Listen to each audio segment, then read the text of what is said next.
சிற்றம்பம் தல நீரை கனி அப்பமோடவள் போரி கப்பிய கரி முகன் அடிதேன் கற்றிடும் அடி அவர் புத்தியில் உரைபவர் கற்பகமென வினை கடிதேகும் தமும் அதியமும் வைத்திடும் அரண் மகன் மற்பொரு தீரல் போய அத யானை மத்தள வைரனை உத்தமி புதல்வனை மட்டவில் மலர் கொடு பணிவேனே உத்தமிழ் அடைவினை முற்படுகிறதன் முற்பட எழுதிய முதலோனு முப்புறம் எரிசை ஆட்சி ஒன்னுரை ரதம் அச்சது பொடி செய்த அதிதீரா துயரது கொடு சுப்பிரமணிபடும் அப்போன மதனிடைவமாகி அக்குற மகளுடன் அச்சிறுமுருகனை அக்கணமனம் அருள் பெருமா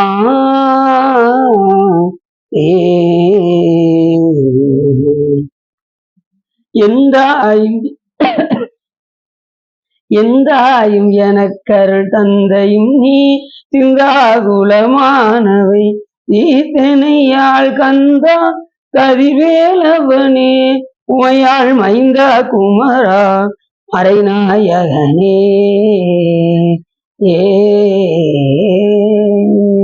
கூடியர்கொண்டு பொழித்த போதியர்கும் கடல் போற்றி ஆளிமிசை கல்மிதப்பில் அணைந்த வீரான் அடி போற்றி வாலி திருநாவலூர் ஒன்றொன்றர் பதம் போற்றி கூலிமலி திருவாதவரர் திருத்தாள் போற்றி. எல்லாம் வல்ல சிவகாமி அம்பாளுடன் ஆகிய வள்ளல் வைத்தியநாத சுவாமியுடைய பெரும் கருணையினாலே நாம் தொடர்ந்து திருச்செந்தூர் புராணத்தில் என்று திரு அவதார அத்தியாயம் பற்றி பேசுவதற்கு திருவருளும் குருவருளும் அடியார்களும் பெற்றுள்ளோம். நாம் எப்பொழுதுமே ஒரு பாடலை சிந்தித்து விட்டு செல்வோம். அதன் அடிப்படையில் தேரணியிட்டு புறம் எரித்தான் மகன் செங்கையில் வேல் கூரணியிட்டு அணுவாகி கிரௌஞ்சம் குலைந்து அரக்கர் நேரணியிட்டு வளைந்த கடகம் நெளிந்தது சூர பேரணி கெட்டதே தேவேந்திரலோகம் தொலைத்ததுவே என்று அற்புதமாக கந்தர்கள் அலங்காரம் திருப்பி வருகின்றார். நமது அருணைநாத பெருமான் என்ன சொல்ல வருகின்றார் என்று சொன்னால், பேரணியிட்டு புறம் எரித்தான் மகன் என்று சொன்னால், அத முப்புறம் எரிக்க செல்லும் போது சிவபெருமான் 3 கோட்டைகளில் இரும்பு கோட்டை, வெள்ளிக்கோட்டை, தங்கக்கோட்டையில் எண்ணில்லாத அசுரர்கள் சிவபூஜை செய்து கொண்டிருந்தார்கள். ஆனால் சிவபூஜை செய்தவர்கள் என்ன செய்யக்கூடாதுன்னா மற்றொரு துன்பம் இழைக்கக்கூடாது. ஆனால் தேவர்களை எல்லாம் துன்புறுத்தினார்கள். அப்படி துன்புறுத்திய காரணத்தினால் சிவபெருமானிடம் போய் சென்று தேவர்கள் எல்லாம் முறையிட சிறிது காலம் பொருங்கள் என்று சுவாமி சொல்ல, ஆனால் அவர்களால் என்ன செய்ய முடியல, அந்த அசுரர்களால துன்பம் தாங்க முடியாம மறுபடியும் சாமிகிட்ட ஓடியிருந்தாங்க. உடனே இப்ப என்ன பண்ணாரு, நாராயணர் அப்படி ஒரு நாள் அப்படி யாரு கண்ணால பார்த்தார்.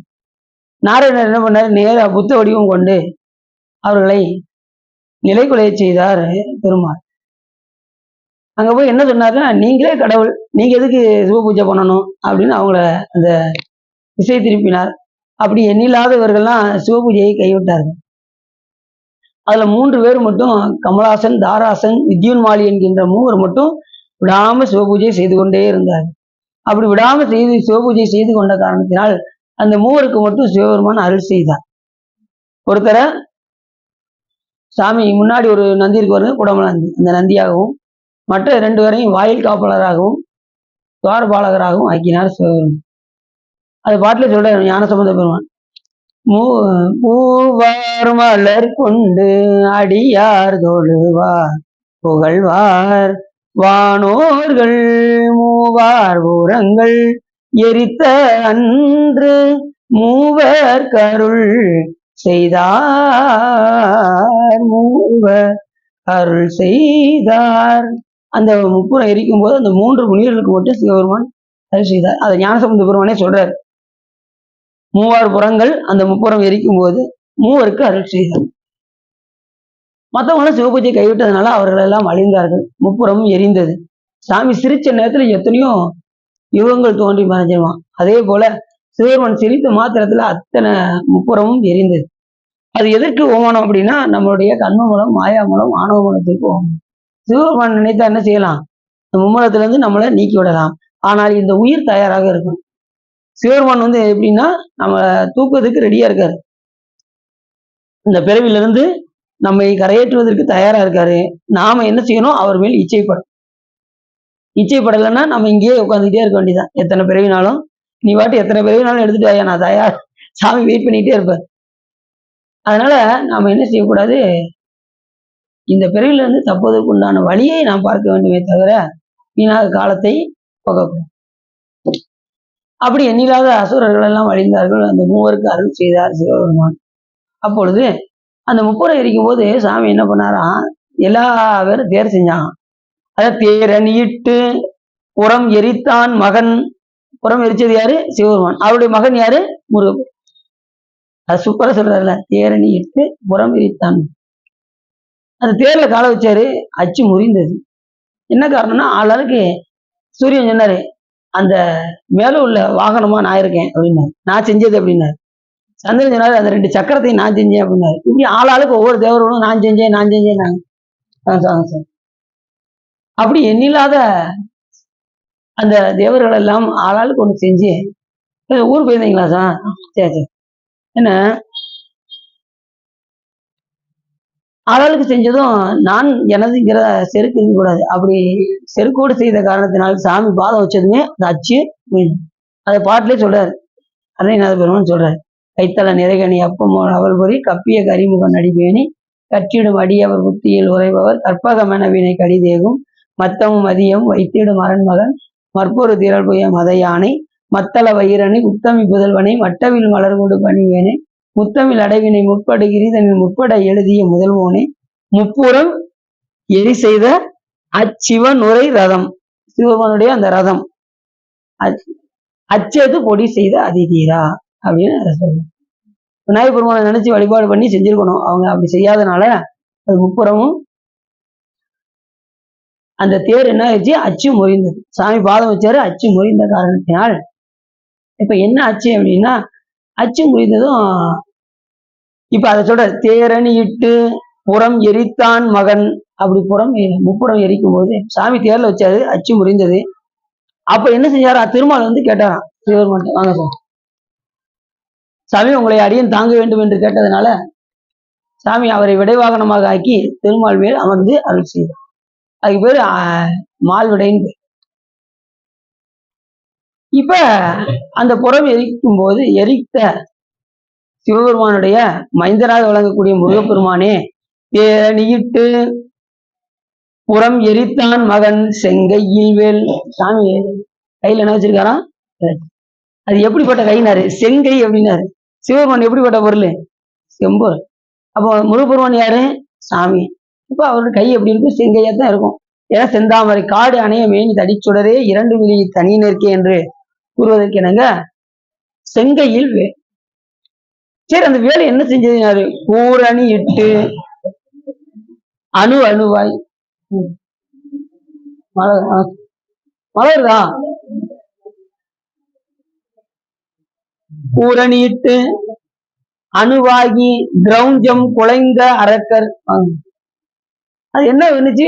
வேல் நேரா கிரௌஞ்ச மலையை குடைந்து அசுரர்களை எல்லாம் அழித்தது. தாராசுரன் என்ன பண்ணா? கிரௌஞ்ச மலையில போய் ஒளிஞ்சு எல்லாத்தையும் மயக்கி கிரௌஞ்ச மலையில அடிமையாக்கினான்.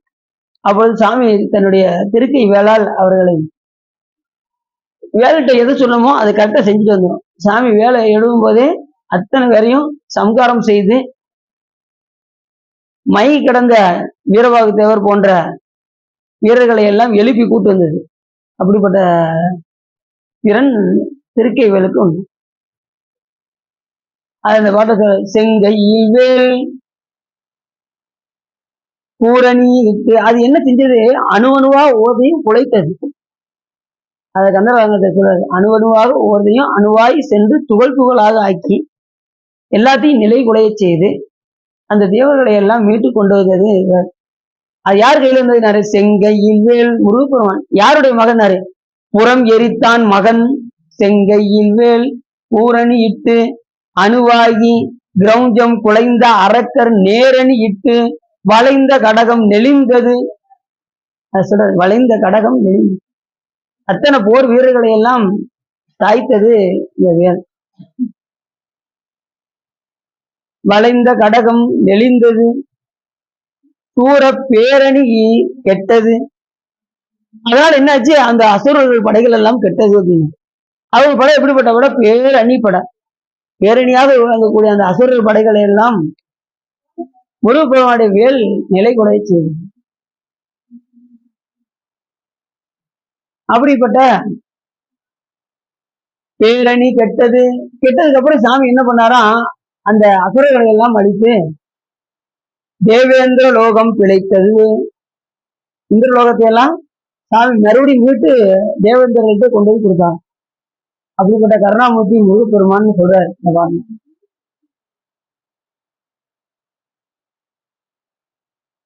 இதுல பேசுறதுனால ரொம்ப சவுண்டா இருக்கு, வெளியில சவுண்டு கேட்கிறாங்க.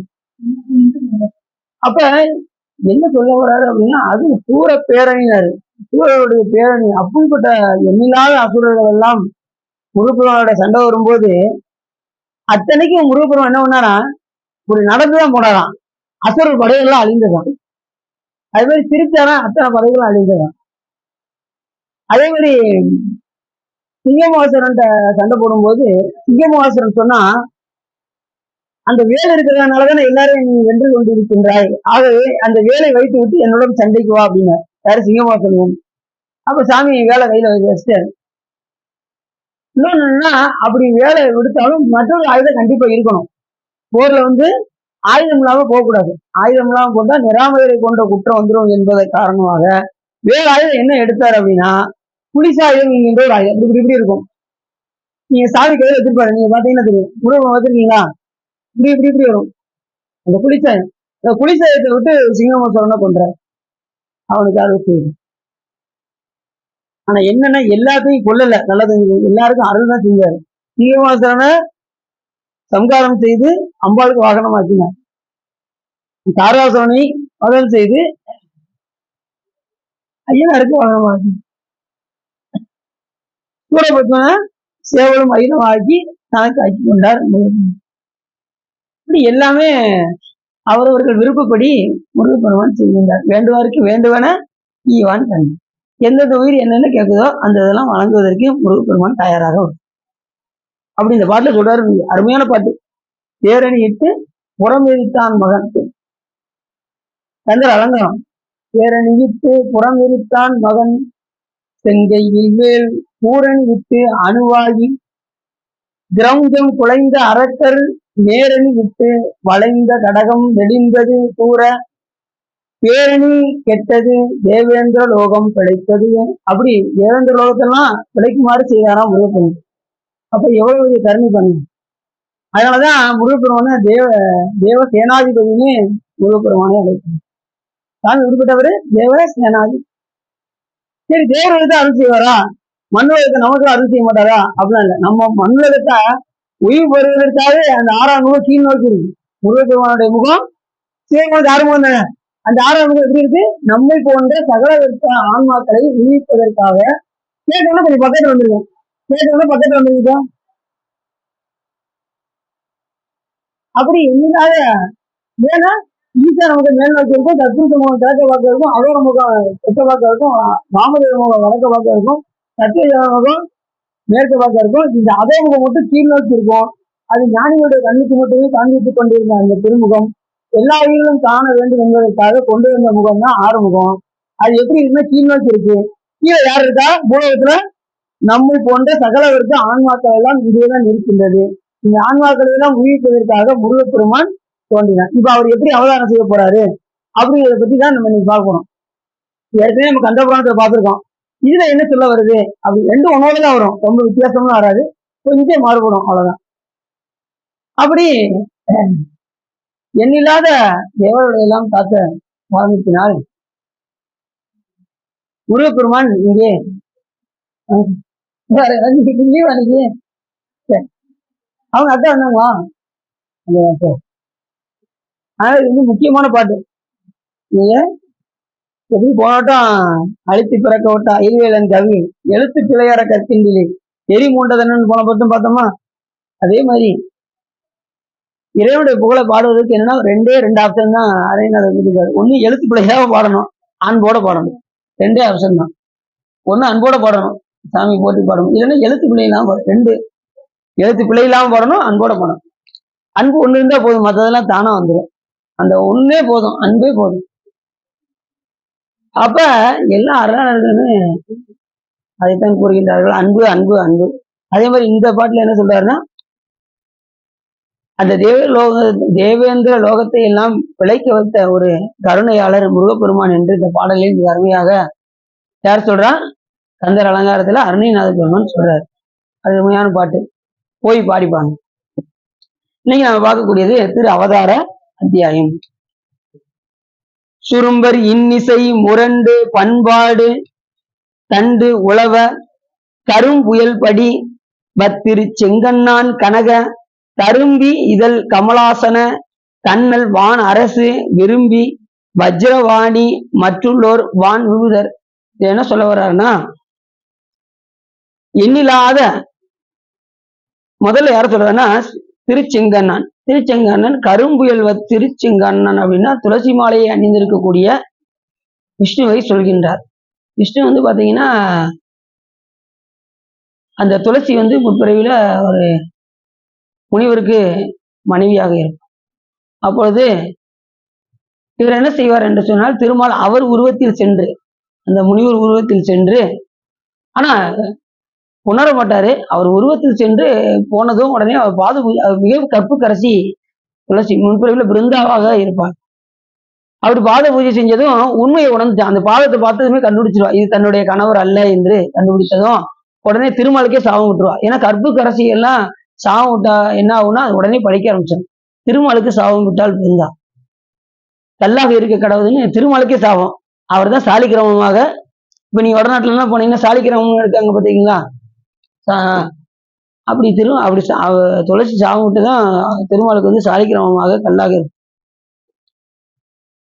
அதுக்கப்புறம் அவருடைய கற்பை வச்சு விஷ்ணு அவருக்கு வரம் கொடுப்பார், நீ எப்பொழுதும் எனக்கு துளசியாக இந்த மாலையாக வந்து இருப்பாய் அப்படின்னு அவரு கொடுத்ததுக்கு அப்புறம் தான் ஒவ்வொரு பிறவிலையும் துளசியை நம்ம விஷ்ணுவுக்கு சாத்துகின்றோம். அதை திருமால் வரம் கொடுத்துதான் துளசி மாலை அவருக்கு அணிவிக்கப்படுகின்றது. அப்படி துளசி மாலையை அணிந்த செங்கண்ணான் அப்படின்னா, ஏற்கனவே செங்கண்ணான்னா யாரு? திருமால். செங்கன் நெடுமாலும் சென்றிடந்தும் காண்பறிய பொங்கு மலர் பாதம் பூதலத்தே போந்தரும். அவர் செங்கண்ணான் தான், ஆனா எப்படிப்பட்டவர்னா கருநீல நிறமுடையவர். திருமால் எப்படி இருப்பாரு? இந்த புகை நேரம் இருக்கு பார்த்திருக்கீங்களா, அந்த மாதிரி இருப்பாராம். ஏன்னா அங்க திருப்பார் கடல் அடியில போய் அந்த ஆமையாக இருந்து தாங்கிய காரணத்தினால் அதுல நஞ்சு வந்ததா, அதுல அப்படியே நிறம் மாறிடுச்சு. அப்படிப்பட்ட நிறத்தை உடையவர். செங்கண்ணான் கனக அரும்பி, அதாவது கனக நிறமாக இருக்கக்கூடிய, அதாவது அரும்பு இதழ்களை உடைய கமலாசனம். கமலம்னு என்னன்னா தாமரை. தாமரையில் இருக்கக்கூடியவர் யாரு? நான்முகனாக விளங்கக்கூடிய பிரம்மா போன்ற தேவர்கள் எல்லாம், மற்றும் வானத்து அரசு விரும்பும் வஜ்ரவாணி மற்றுள்ள வான் விபூதர்கள், எண்ணில்லாத தேவர்கள் எல்லாம். வாங்க சார், எண்ணில்லாத வாங்க. அவர் டீ அப்படியே போட்டு அங்கிருந்து விளையாட்டு கொண்டு வந்து வாங்க சார், நன்றி. எண்ணில்லாத வான இந்திரர்கள்லாம் எல்லோரும் என்ன பண்ணாங்க, ஏற்கனவே சூரபத்மனுடைய துன்பம் தாங்க முடியாம இப்ப எண்ணில்லாத தேவர்கள் எல்லாம் அங்கே குழுமி இருந்தார்கள். எங்க? தேவலவர்.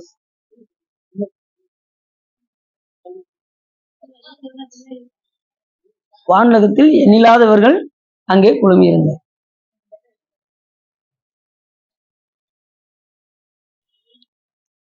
அரும் தவங்கள் மறைகள் அவர் அரசு இருந்த தானம் அவுணர் தம் தீமையால் இழந்து. இப்ப சொன்ன பாத்தீங்களா, இவங்க எதுக்காக இவங்க குழுமி இருந்தார்கள் என்றால், அவுணர்களால் துன்பப்பட்டு, சூரபத்மனால் துன்பப்பட்டு இந்த தேவர்கள் எல்லாம் துன்புறுகின்றார்கள். இதுல இருந்து தப்பிப்பதற்கு என்ன வழி என்று ஆராய்ச்சி செய்தார். எப்பயுமே பாத்தீங்கன்னா ஒரு துன்பம் வந்ததுன்னா நம்ம என்ன செய்வோம், வீட்டுல உட்காந்து ஆராய்ச்சி பண்ணுவோம், எதுக்கு நமக்கு இந்த துன்பம் வருது.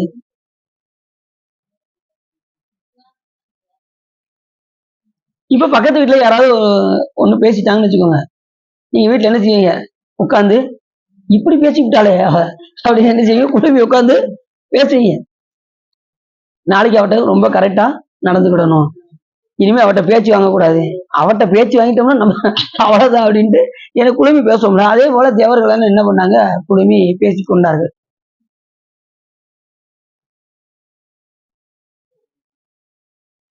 இப்ப எங்க போவாங்க இவங்க எல்லாம்? இந்த தேவர்கள் எல்லாம் எங்க போவாங்க? இப்ப இந்த கூட்டத்துல திருமாலும் இருக்காரு, நான்முகனும் இருக்காரு. அவங்க எல்லாம் யாரை நோக்கி போவாங்க? சிவபெருமானை நோக்கி போவாங்க. இப்ப எல்லாரும் சிவபெருமானிடம் போய் சென்று முறையிட வேண்டும் என்று விரும்பினார்கள். அப்படி என்ன செஞ்சாங்கன்னா, அவனதம் தீமையால் இழந்து முருந்தின் வானகை கௌரி ஒரு பங்குடை முதல்வன். கௌரி யாரு? உமையம்மை.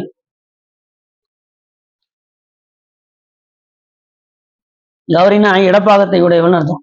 அதாவது அந்த பிருகுமாமுனிவர் என்ன பண்ணாரு? சிவபெருமானை வளம் வந்து கொண்டே இருந்தார். அம்பாளை வளம் வரவே இல்லை. சாமி மட்டுமே சுத்தி சுத்தி வந்தார். அம்பாளுக்கு கோவம் வந்துருச்சு. இப்ப சாமியோட சேர்ந்து இருந்தாங்க அம்பாள் வந்து. இவர் என்ன பண்ணாரு? வண்டு வடிவம் எடுத்து சிவபெருமானை தொலைச்சு நடுவுல 2 பேருக்கு நடுவுல தொலைச்சு சிவபெருமானை மட்டும் மறுபடியும் சுத்தி வந்தார். அப்படி சுத்தி வந்ததுனால அம்பாள் கோவம் பட்டாங்க. அதுக்கப்புறம் என்ன பண்ணாங்க? சரி பாகத்தை பிரிச்சுட்டாரே அப்படின்னு சொல்லி மறுபடியும் இடப்பாகத்தை வாங்க வேண்டும் என்பதற்காக நம்ம கேதாரம் இருக்கு பாருங்க, கேதாரத்துல வந்து அம்பாள் தவம் செய்தார். அதனாலதான் கேதாரம் ரொம்ப முக்கியமான தலம். எப்படியாவது பிறந்த பிறவில கேதாரம் சென்று விட வேண்டும். கேதாரம் அங்கு நாம் சென்று வழிபட்டால் நம் வினைகளாகும் சேதாரம் அதுவே நமக்கு ஆதாரம். யார் சொல்றா? வாரியசாமி. கேதாரம் வந்து அம்பாள் தவம் இருந்தது. 2வது கேதாரத்தை நோக்கி பத்ரிநாத்துல திருமண தவம் இருக்காரு. இப்படி எண்ணில்லாதவர்கள் என்ன செய்யறாங்க? கேதாரத்தை நோக்கி தவம் செய்கின்றார். அப்ப கேதார்நாதர் எவ்வளவு முக்கியம்னு பாத்துக்கணும். அப்படிப்பட்ட கருணைமா கடல் இப்ப அம்பாள் வந்து அங்கே பல ஆண்டுகள் யுகங்கள் தவம் செய்தார்கள். அதுக்கப்புறம் தான் சிவபெருமானிடம் வரத்தை பெற்று தன்னுடைய இடப்பாகத்தை வாங்கிப்பாங்க. இப்ப அம்பாளும் ஒண்ணுதானே, சிவபெருமான் ஒண்ணுதானே? ஒண்ணு இல்லையா?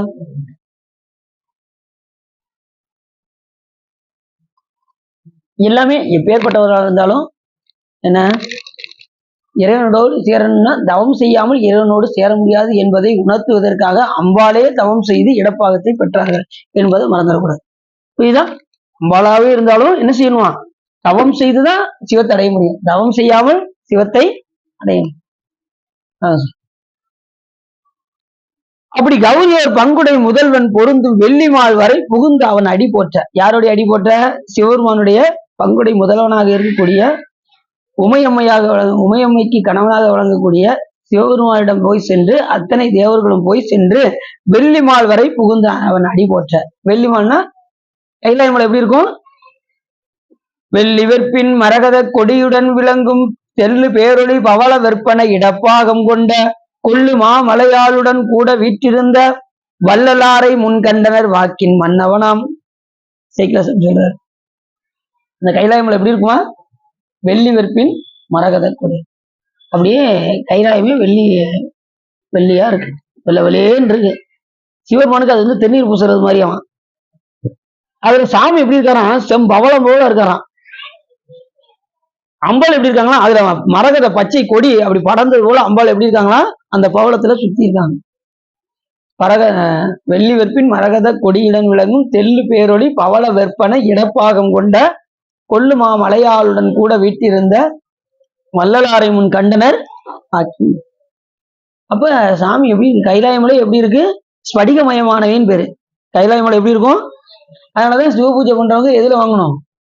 ஸ்படிகத்துல வாங்கினா சிறப்பு. ஏன் அப்படின்னா அது தன்மன்மாகவே ஆக்கி கொள்வது. சிதம்பரத்தில் இருந்த போய் அபிஷேகம் பார்த்தோமா? இந்த வட்ட சிதம்பரத்துல போய் அபிஷேகம் பார்த்தோம். எத்தனை சபாபதி பூஜை பார்த்தோம். நீங்க அடுத்த வட்டம் போயிடும் சார். உண்மையில எல்லாருக்கும் பெரிய ஒரு பாக்கியம் ரத்ன சபாபதி பூஜை. அதுக்கு முன்னாடி சிவலிங்கத்துக்கு அபிஷேகம் பண்ணாங்க. ஒரு 50 குடம் பால், 50 குடம் இது திருநீர், 50 பாக்கெட் திருநீர், எல்லாமே 50 குடம் அவ்வளவு அபிஷேகம் பண்ணாங்க. பாத்துக்கோங்க. இது நம்ம ஆணி திருமஞ்சன மாதிரி பண்ணாங்க சிவலிங்கத்துக்கு. ரொம்ப சிறப்பா இருந்துச்சு. நம்ம பார்த்தோம்ல எல்லாரும். அவங்க கொடுத்துக்கிட்டே இருக்க, சின்ன சின்ன குடத்துல கொடுத்துக்கிட்டே இருக்காங்க, அபிஷேகம் பண்ணிக்கிட்டே இருக்காங்க. பாத்துக்கோங்க. கிட்டத்தட்ட ஒரு 3 மணி நேரம் ஆயிடுச்சு. 11:30, 12:30, 1:30, 2:30 மணிக்கு தான் நம்ம வெளியில வந்தோம். அவ்வளவு நேரம் பூஜை நடந்தது. பாத்தீங்கன்னா அதே மாதிரி பைரவருக்கு பூஜை, அட்டன் டயத்துல 3 பூஜை. சிவலிங்கம், ரத்ன சபாபதி, இது பைரவர். அவ்வளவு சிறப்பு. அடின்னு இது வரைக்கும் பார்த்ததே இல்லை. அந்த ரத்ன சோபதியில பூஜையில என்ன ஒரு சிறப்புன்னா, கருப்பா இருப்பார் சாமி. அபிஷேகம் பண்ணும்போது கருப்பா தான் தெரியும். தீவாரனை காட்டுவாங்க பாருங்க, பின்னாடி கூடி காட்டுவாங்க. அப்படியே சாமி செம்பொருள் அப்படியே ஜெகஜோதி, அந்த ரத்தனம் வந்து அப்படியே முணுமும், அப்படி ஜோதி வடிவமா இருப்பாரு சாமி. அதுதான் அது ஒரு சிறப்பு. அதனாலதான் ரத்ன சபாபதி பூஜைன்னு பேரு. ரத்தனங்களாலான நடராஜ பெருமான்.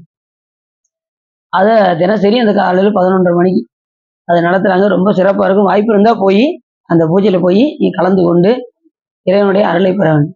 அப்புறம் பாத்தீங்கன்னா சாமி எல்லையில்லாத, இந்த வட்டம் எல்லாருக்குமே அருள்.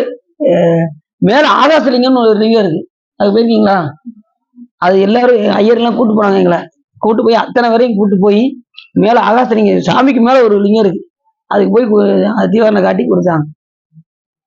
உண்மையிலே அது என்னன்னா, அது என்ன தத்துவம்னா, சாமி வந்து அங்க சிதம்பரத்துல உருவமாகவும் அருவமாகவும் உருவமாகவும் அதையும் கடந்த சொரூபமாகவும் விளங்குகின்றார் என்ற தத்துவத்திற்காக மேல அந்த லிங்கத்துக்கு ஆகாச லிங்கம் இருக்கு. அதை வைத்து வழிபாடு செய்கின்றார். எல்லாத்தையும் கூட்டு போக மாட்டாங்க, அது வழிபாடு எல்லாத்துக்கும் கிடையாது. குறிப்பிட்டவர்களை மட்டும்தான் என்ன செய்வாங்க, அங்க கூட்டு போய் செய்வாங்க. தெரிஞ்சவங்க இருந்தா நம்ம என்ன செய்யலாம், போய் அது அடியனுக்கு திடீர்னு ஒரு யோசனை வந்தது. உடனே ஒரு அடியாருக்கு போன் பண்ணேன். உடனே அந்த தீட்சை வர வச்சு எல்லாரும் போய் சிற்றம்பல மேடைக்கு போனதும், இதுல ஒரு சிறப்பு என்னன்னா, சிற்றம்பலம் என்ன, உனக்கு பேரம்பலத்தையே காமிக்கணும், அதுக்கு மேல கூட்டு போயிட்டாரு. அதான் சிறப்பு.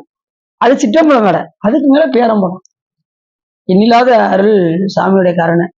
இன்னும் என்னன்னா, அப்பா சாமிகள் கூறுவதற்கு என்னங்க, குனித்த புருவமும் கொவ்வை செவ்வாயும் குவின் சிரிப்பும் பனித்த சடையும் பவளம்போல் மேனியில் பால்வெண் நீரும் இனித்த முடையை எடுத்த பொற்பாதமும் காணப்பெற்றால் மனித பிறவியும் வேண்டுவதே. இந்த பிறவி எதுக்குனாரு, சிவபெருமானுடைய அந்த தூக்கிய திருவிடி எடுத்த பொற்பாதமும் காணப்பெற்றாலே எனக்கு மனித பிறவி கொடுனாரு.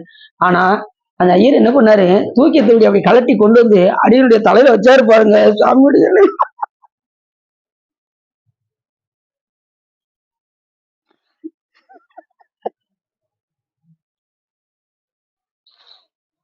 அது கிடைக்கும் இந்த பாக்கியம். கடைசி தூக்கிய திருவடி, கடைசி காஞ்சி பெரியவருக்கு தூக்கிய திருவடி வச்சாங்க, அப்படியே ஒரு உயிர் புரிஞ்சது.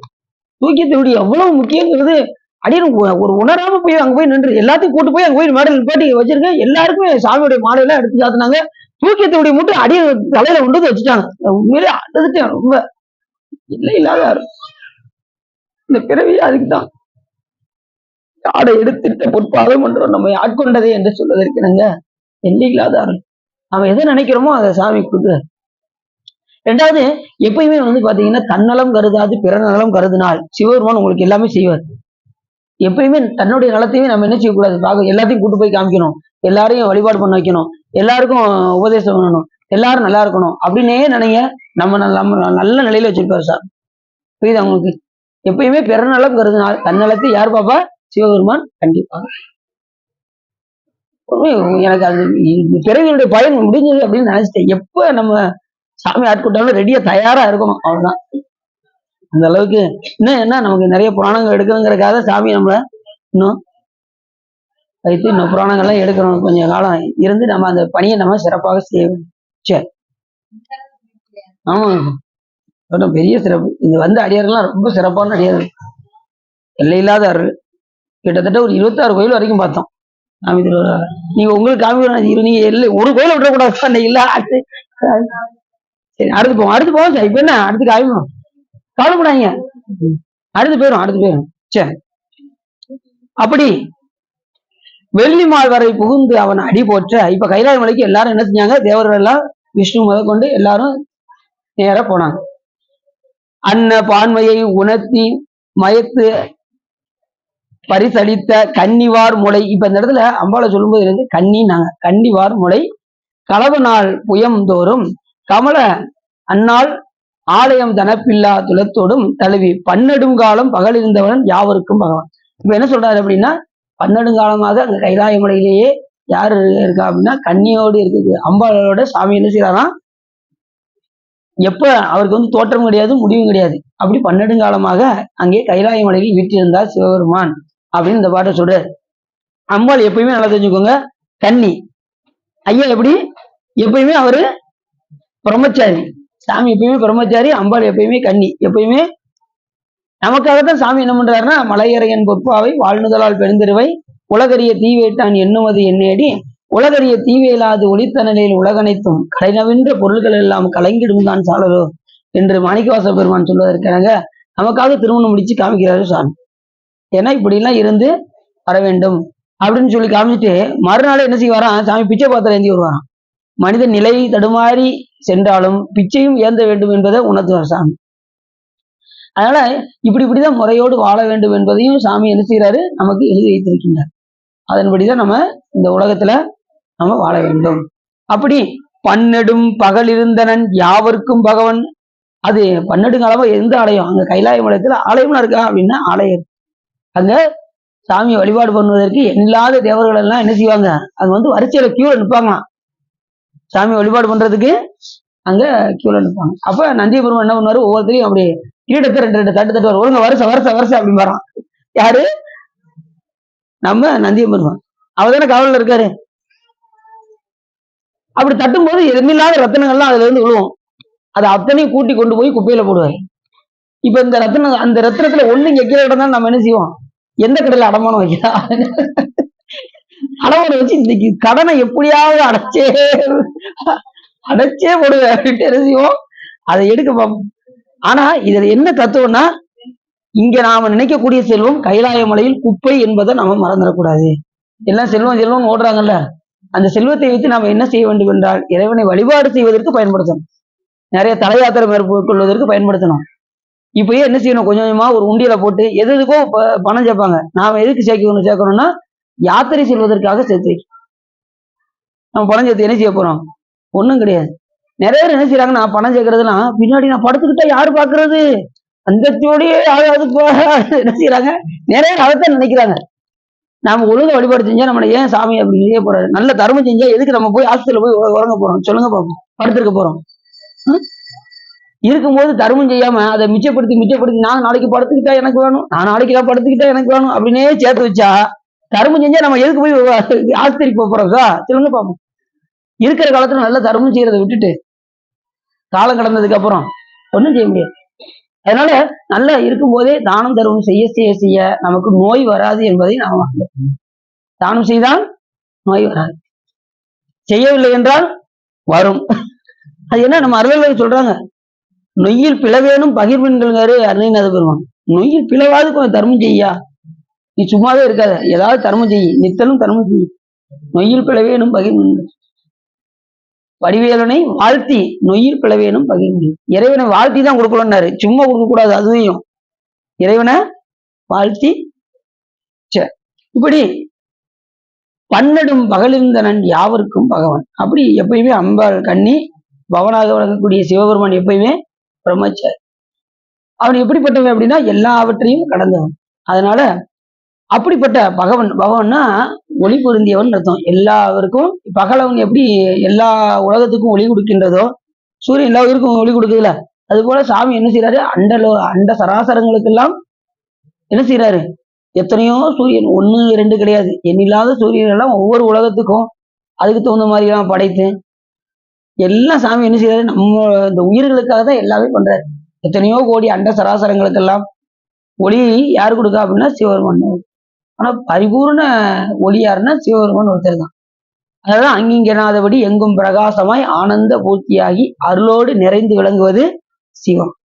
அவர் பேரொளி. சாமி எப்படிப்பட்டவரு ஆதியும் அந்தமும் இல்லாத பெரும் ஜோதி சிவம். அப்படி இந்த பாட்டுல சொல்றாரு. அடுத்து சொல்றாரு நெற்றி நாட்டம் தனிந்த வராமை தரும் நெறியை முற்று நாடிய அமரர்கள் யாவரும் முறையிட்டு அல்லது ஒரு புணர்ப்பில் உண்டாகி போகம் துட்ட தன்மையொத்த தன்மையோ யாவரும் உரைக்கும். இப்ப எல்லாரும் என்ன பண்ணாங்க சிவபெருமான்ட்ட விண்ணப்பம் செய்ய வேண்டும் என்று விரும்பினார்கள். என்ன அவுணர்களிடம் துன்பப்பட்ட காரணத்தினால் இப்ப கைலாய மலைக்கு சென்றார்கள். கைலாய மலைக்கு சென்றதுக்கு அப்புறம் என்ன சாமியிடம் முறையிட வேண்டும் என்று விரும்பினார்கள். என்ன முறையீடு? யாரோட துன்பம்? அவுணர்களால் ஏற்பட்ட துன்பத்தை சிவபெருமானிடம் போய் சென்று முறையிட வேண்டும் என்று விரும்பினார்கள். ஏன் அப்படின்னா அவர் ஒருத்தர் தான் தீர்க்க முடியும், மற்ற யாராலையும் தீர்க்க முடியாது. இது மாதிரி எந்த ஒரு பிரச்சனையா இருந்தாலும் சரி, நம்ம வீட்டுல எந்த ஒரு கஷ்டமா இருந்தாலும் சரி, அதையும் நிவர்த்தி பண்ணுவது யாருன்னா சிவபெருமானை தவிர வேற யாரும் என்ன செய்ய முடியாது, தீர்க்க முடியாது. மற்ற தெய்வங்களை நீங்க போய் வணங்கினாலும் அந்த தெய்வத்துக்குள் இருந்து அருள் செய்வதும் சிவபெருமான் தான். என்பதை மறந்துடக்கூடாது. அதை நம்ம அருளாளர் சொன்னாங்க, யாதொரு தெய்வம் கொண்டீர் அத்தெய்வமாகி அங்கே மாதொரு பாகனாதாம் வருவர். மற்ற தெய்வங்கள் யாவும் பிறக்கும் இறக்கும் வேதனைப்படும் மேல்வினையும் செய்யும். இவை இல்லாதான் அறிந்து அருள் செய்வான் என்றே என்பது சிவஞான சித்தியார். அப்படி முறையிட்டு என்ன சொன்னாங்க, பெருமானே நீ இப்படி தனியாக இருக்கக்கூடாது, தடத்து இலக்கத்துக்கு வர வேண்டும் என்று ஜோதி வடிவமாக இருக்கக்கூடிய இறைவனை தடத்த இலக்கணத்துக்கு என்ன செய்யறாங்க, அவங்க முறையிடுறாங்க. உருவம் தாங்கி வர வேண்டும் என்று முறையிட்டார்கள். யாரு? தேவர்கள். இப்ப சாமி எப்படிப்பட்டனா ஒளி பொருந்தியவர். அப்ப தடத்தலக்கத்துக்கு கொண்டு வரும்போது எப்படி கொண்டு வரணும்னா உருவம் தாங்கி தான் கொண்டு வரணும். சாமி உருவமாகவும் இருப்பாரு, அருவமா இருப்பாரு, அருவுருவமாகவும் இருப்பாரு, அதையும் தாண்டிய சொருவமாகவும் இருப்பாருன்னு இப்பதான் சொன்னேன். அப்ப இந்த மண்டலத்துக்கு வரும்போது எப்படி வருவாரு? ஒளி ஒளி ஒளி வடிவமா வருவாரு. மானுட சட்டம் தாங்கி உருவம் தாங்கிதான் இங்க வருவாரு. அப்படி அவங்க வர சொல்றாங்க. சொருவம் தடத்த உருவம் கொண்டால் என்று எக்குறை தீர்வதில்லையே என்று. ஆகையினாலே இவங்க எல்லாம் என்ன செஞ்சாங்க, போய் சிவபெருமானிடம் போய் சென்று முறையிட்டாங்க. இது கந்தலோகத்துல பாத்தீங்கன்னா, கந்த புராணத்துல பாத்தீங்கன்னா, இந்த தேவர்கள் எல்லாம் போய் கேட்கும்போது என்ன சொல்றாங்க, உருவோடு தொழில் வேறொன்றுமின்றியே பரவிய நீ அவை பறித்து நிற்பது விரவிய உயிர்களுக்கெல்லாம் கருமமதே எல்லார் கருணையாவதே என்று அந்த பாட்டுல கேட்பாங்க. எங்க அந்த கந்த புராணத்துல, பெருமானே உனக்கு ஊரு கிடையாது, பேரு கிடையாது, தொழில் கிடையாது, ஒண்ணும் கிடையாது சாமி. ஆனாலும் இந்த உயிர்கள் எல்லாம் கடைத்தேற வேண்டும் என்பதற்காக உனக்கென்று உருவம், உனக்கொண்டு ஒரு பேரு, உனக்கென்று ஒரு தொழில் என்று வைத்துக் கொள்கின்றாய் அப்படின்னு தேவர்களே போய் முறையிட்டார்கள். சாமிக்கு ஊர் இருக்கா, பேர் இருக்கா, தொழில் இருக்கா? மாணிக்கவாசக பெருமான் சொல்றாரு பாருங்க ஒரு பாட்டுல. என்ன பாட்டு சொல்லுங்க பாப்போம். பாதாளம் ஏழினும் கீழ் சொற்கழிவு பாதமலர் போதார் பூனை முடியும் எல்லா பொருள் முடிவே பேதை ஒரு வாழ் திருமேனி ஒன்றல்லன் வேத முதல் விண்ணோரும் மண்ணும் துதித்தாளும் போத உலவா ஒரு தோழன் தொண்டருளன் கோயில் கூல தரந்தன் கோயில் பீனா பிள்ளைகள் ஏதவனூர் ஏதவன் பேர் ஆருற்றார் ஆரையலார் ஏதவனை பாடும் பரிசேலோர் எம்பாவாய். எப்படி பாட்டு? ஏது அவன் ஊர், ஏது அவன் பேர், ஆறு உற்றார், ஆறு அயலார். எப்படி கேட்க பாருங்க மாணிக்கவாசகர் பெருமான். நம்ம இது வரைக்கும் அந்த இதை அதை பார்க்கறதே கிடையாது. நம்ம வாட்டி எல்லாரும் கூட்டமா சேர்ந்து பாடிட்டு போயிடுவோம். ஏது அவன் ஊர், ஏது அவன் பேர், ஆறு உற்றார், ஆறு அயலார். சாமிக்கு எதுவும் கிடையாது, எல்லாவற்றையும் கடந்தவர். நீ நினைச்சதுக்கெல்லாம் அப்பாற்பட்டவர் சாமி. என்னதற்கு எட்டார் எழிலார் கடல் இறைஞ்சி விண்ணிறைந்து மண்ணிறைந்து மிக்காய் விளங்கொழியார் எண்ணிறந்து எல்லை இலாதானி நின் பெரும் சீர் என்று கூட யார் சொல்றா? மாணிக்கவாசகர். அப்படி எல்லாவற்றையும் கடந்த இறைவன். கட்டங்கண்ணா, கட்டங்கண்ணா அந்த பாட்டை பாடினாதான் தெரியும். அந்த பாட்டை நீங்க முழுமையா சொல்லுங்க, நான் அதுக்கு சொல்றேன். ஏன்னா ஒவ்வொரு இடத்துல பொருள் மாறுபடும் சார். நீங்க எந்த பாட்டை சொல்றீங்கன்னு சொல்லுங்க, நான் அதுக்கு சொல்றேன். என்னங்க சார்? சரிதானே? சரி. அப்படி அந்த பாட்டை சொல்றாரு. பாதாளம் ஏழினும் கீழ் சொற்கழிவு பாதமலர் போதார் புனை முடியும் எல்லா பொருள் முடியும். எல்லா பொருளுக்கும் அப்பால் இருக்கக்கூடியதுதான் சாமியுடைய திருவடி. அது கீதம் இனிய குயிலே கேட்டியல் எங்கள் பெருமான் பாதம் இரண்டு வினவில் பாதாளம் ஏழினுக்கும் அப்பால். அந்த கீழே இருக்கக்கூடிய உலகம் பாதாள உலகம், அதுக்கும் அப்பால் சாமியுடைய திருவடி இருக்கின்றது. அப்போ எல்லாவற்றையும் கடந்தவர் இறைவன் என்பது நமக்கு நன்றாக தெரியும். எல்லா உலகமும் ஆனாய் நீயே ஏகம்பமேவி இருந்தாய் நீயே நல்லாரை நன்மை அறிவாய் நீயே ஞான சுட விளக்காய் நின்றாய் நீயே பொல்லாவினைகள் அறுப்பாய் நீயே திருவையார் அகலாத புகழ்ச்சியபடி என்மேல் வைத்தாய் நீ நல்லாரை நன்மை அறிவாய் நீ. இது திருவையார் அகலாத செம்போச்சு. அது அப்போஸ்தலனுடைய பாட்டு. திருத்தாண்டகத்தை எடுத்து பாருங்க. இதெல்லாம் நாங்க முன்னாடி படிச்சிருக்கோம்.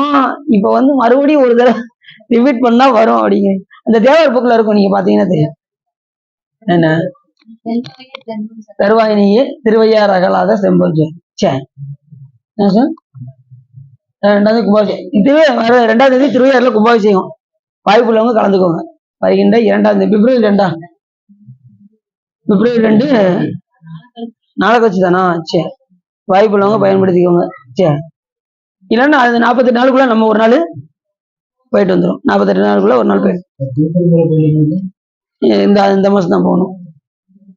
திருவள்ளுவர் கொட்டிக்கிட்டோம். என்ன எல்லாத்துக்குமே திருவருள் கொண்டு வச்சாதான் நம்ம எங்கேயுமே போவோம். சரி, அப்படி சாமிக்கு எந்த ஒரு ஊர் பேரு தொழில் எதுவுமே கிடையாது. ஆனா நாம எந்த பேரை சொல்லி அழைக்கின்றோமோ அந்த உருவம் தாங்கி, அந்த பெயர் நாமம் தாங்கி வந்து சிவபெருமான் அது செய்வார்.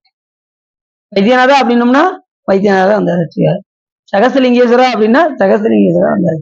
சொக்கநாதா அப்படின்னா நீங்க எந்த நாமத்தை சொல்றீங்களோ அந்த நாமம் தாங்கி வந்து இறைவன் நம்மை ஆட்கொள்வார். சாமிதான் ஈஸ்வரா சொன்னாலும் ஆட்கொள்வார். அவர் நாமம் தானே ஈஸ்வரா அப்படின்னாலும். அப்படின்னு ஒரு காலத்துல ஈஸ்வரன் தான் சொல்லிக்கிட்டே இருந்தேன். இப்ப வைத்தியநாதான்னு சொல்ல வச்சிருக்காரு. அப்படின்னு திருவிழையெல்லாம் ஈஸ்வரா முருகா எம்பெருமானே இந்த 3 தான் சொல்லுவேன். ஒவ்வொருத்தவங்க ஒவ்வொரு நிலையில இருப்பாங்க. அதுக்கப்புறம் சாமி என்ன உணர்த்துறாரோ அந்த நாமத்தை சொல்லி திருவடி அடைவதற்கு உண்டான வழியை பார்க்கணும். எல்லா நாமமே இறைவனுடைய நாமம் என்பதை நம்ம மறந்துடக்கூடாது. வெகு கோடி நாம சம்பு குமாரா மோ நம என்று கூறுவதற்காக எல்லா நாமமே சிவபெருமானுடைய நாமம். நாராயணா அது யாருடைய நாமம்? நாராயணன் யாருடைய நாமம்? சிவபெருமானுடைய நாமம். உடனே பெருமானுடைய நாமம் சாமியுடைய நாமத்தை தான் அவருக்கு வச்சிருக்கு. அது மாதிரி ராமன்கிறது சிவபெருமானுடைய நாமம். அஷ்டோத்தரத்துல 1002வது நாமம் எதுன்னா ஓம் ராமாய நம அப்படின்னு வரும். அந்த ராமாய நமங்கிறது யாரு நாமம்? சிவபெருமானுடைய நாமம். அது அவருக்கு இப்படி எண்ணில்லாத நாமம். அதுக்கு உருவோடு தொழில் வேறு ஒன்றுமின்றிய பரவி எண்ணியவை பறித்து நிற்பது விரவிய உயிர்களுக்கெல்லாம். ஒரு உயிரா 2 உயிரா? எண்ணில்லாத உயிர். உயிருடைய வகைகள் எத்தனை? வகைகள் வந்து 84 லட்சம். உயிர்களுடைய எண்ணிக்கை எண்ணில்லாத உயிர்கள் இருக்கு. அப்ப உருவோடு தொழில் வேறு ஒன்றுமின்றிய பரவி எண்ணியவை பறித்து நிற்பது விரவிய உயிருக்கெல்லாம் கருணை செய்தும் கர்மமதை அல்லால் கருணையாவதே என்று பெருமானே இந்த உயிர்களை எல்லாம் கடைத்தேற வேண்டும் என்பதற்காக உனக்கு என்று ஒரு உருவம், உனக்கு என்று ஒரு பேர், உனக்கு என்று ஒரு தொழில் வைத்துக் கொண்டிருக்கின்றார் என்று இந்த தேவர்கள் எல்லாம் போய் கைலாய மலையில் சென்று முறையிட்டார்கள் என்று கந்தபுராணத்தில் வரும். அதே போல இங்க வந்து என்ன செஞ்சாங்க? சாமி கிட்ட பெருமானே தடத்த உருவம் கொண்டு நீங்கள் வர வேண்டும் என்று தேவர்கள் எல்லாம் கேட்டார்கள். இப்ப சாமி கைலாயத்துல போய் எப்படி இருப்பாருன்னு உங்களுக்கு நல்லா தெரிஞ்சு போச்சு. ஜோதி வடிவமா தான் இருப்பார். இப்ப இவங்க எல்லாம் போய் கேட்டது என்ன செய்யறாங்க? தடத்த இலக்கணத்துக்கு வர சொல்றாங்க. 60 இருந்து தடத்த இலக்கணத்துக்கு வர சொல்றாங்க. நல்லா தெரிஞ்சுக்கோங்க. உருவம் வந்து 25 மாகேஸ்வர மொத்தம். அதுக்கு மேல இருக்கக்கூடியது அருவுருவ வடிவம், சிவலிங்க வடிவம். அதுக்கு மேல இருக்கக்கூடிய வடிவம் ஜோதி வடிவம், அருவ வடிவம். அதுக்கு மேல ஒரு வடிவம் இருக்கு, அது வந்து சொரூப வடிவம். அது இன்ன தன்மை என்று அறிவொன்னா எம்மானை எளிவந்த பிரானை அன்னம் வைகும் வயற்பலனத்தனி ஆரூரானை மறக்கணுமாமே என்று சுந்தரமுசாமிக்கு சொல்வதற்கு என்னங்க, இந்த தன்மையினே சொல்ல முடியாத வடிவத்துக்கு பேர் தான் சொரூப வடிவம் பேர். சிவருமானுக்கு அதுதான் தன்னிலை வடிவம். அந்த வடிவத்தை யாராலையும் பார்க்க முடியாது, சொரூப வடிவத்தை.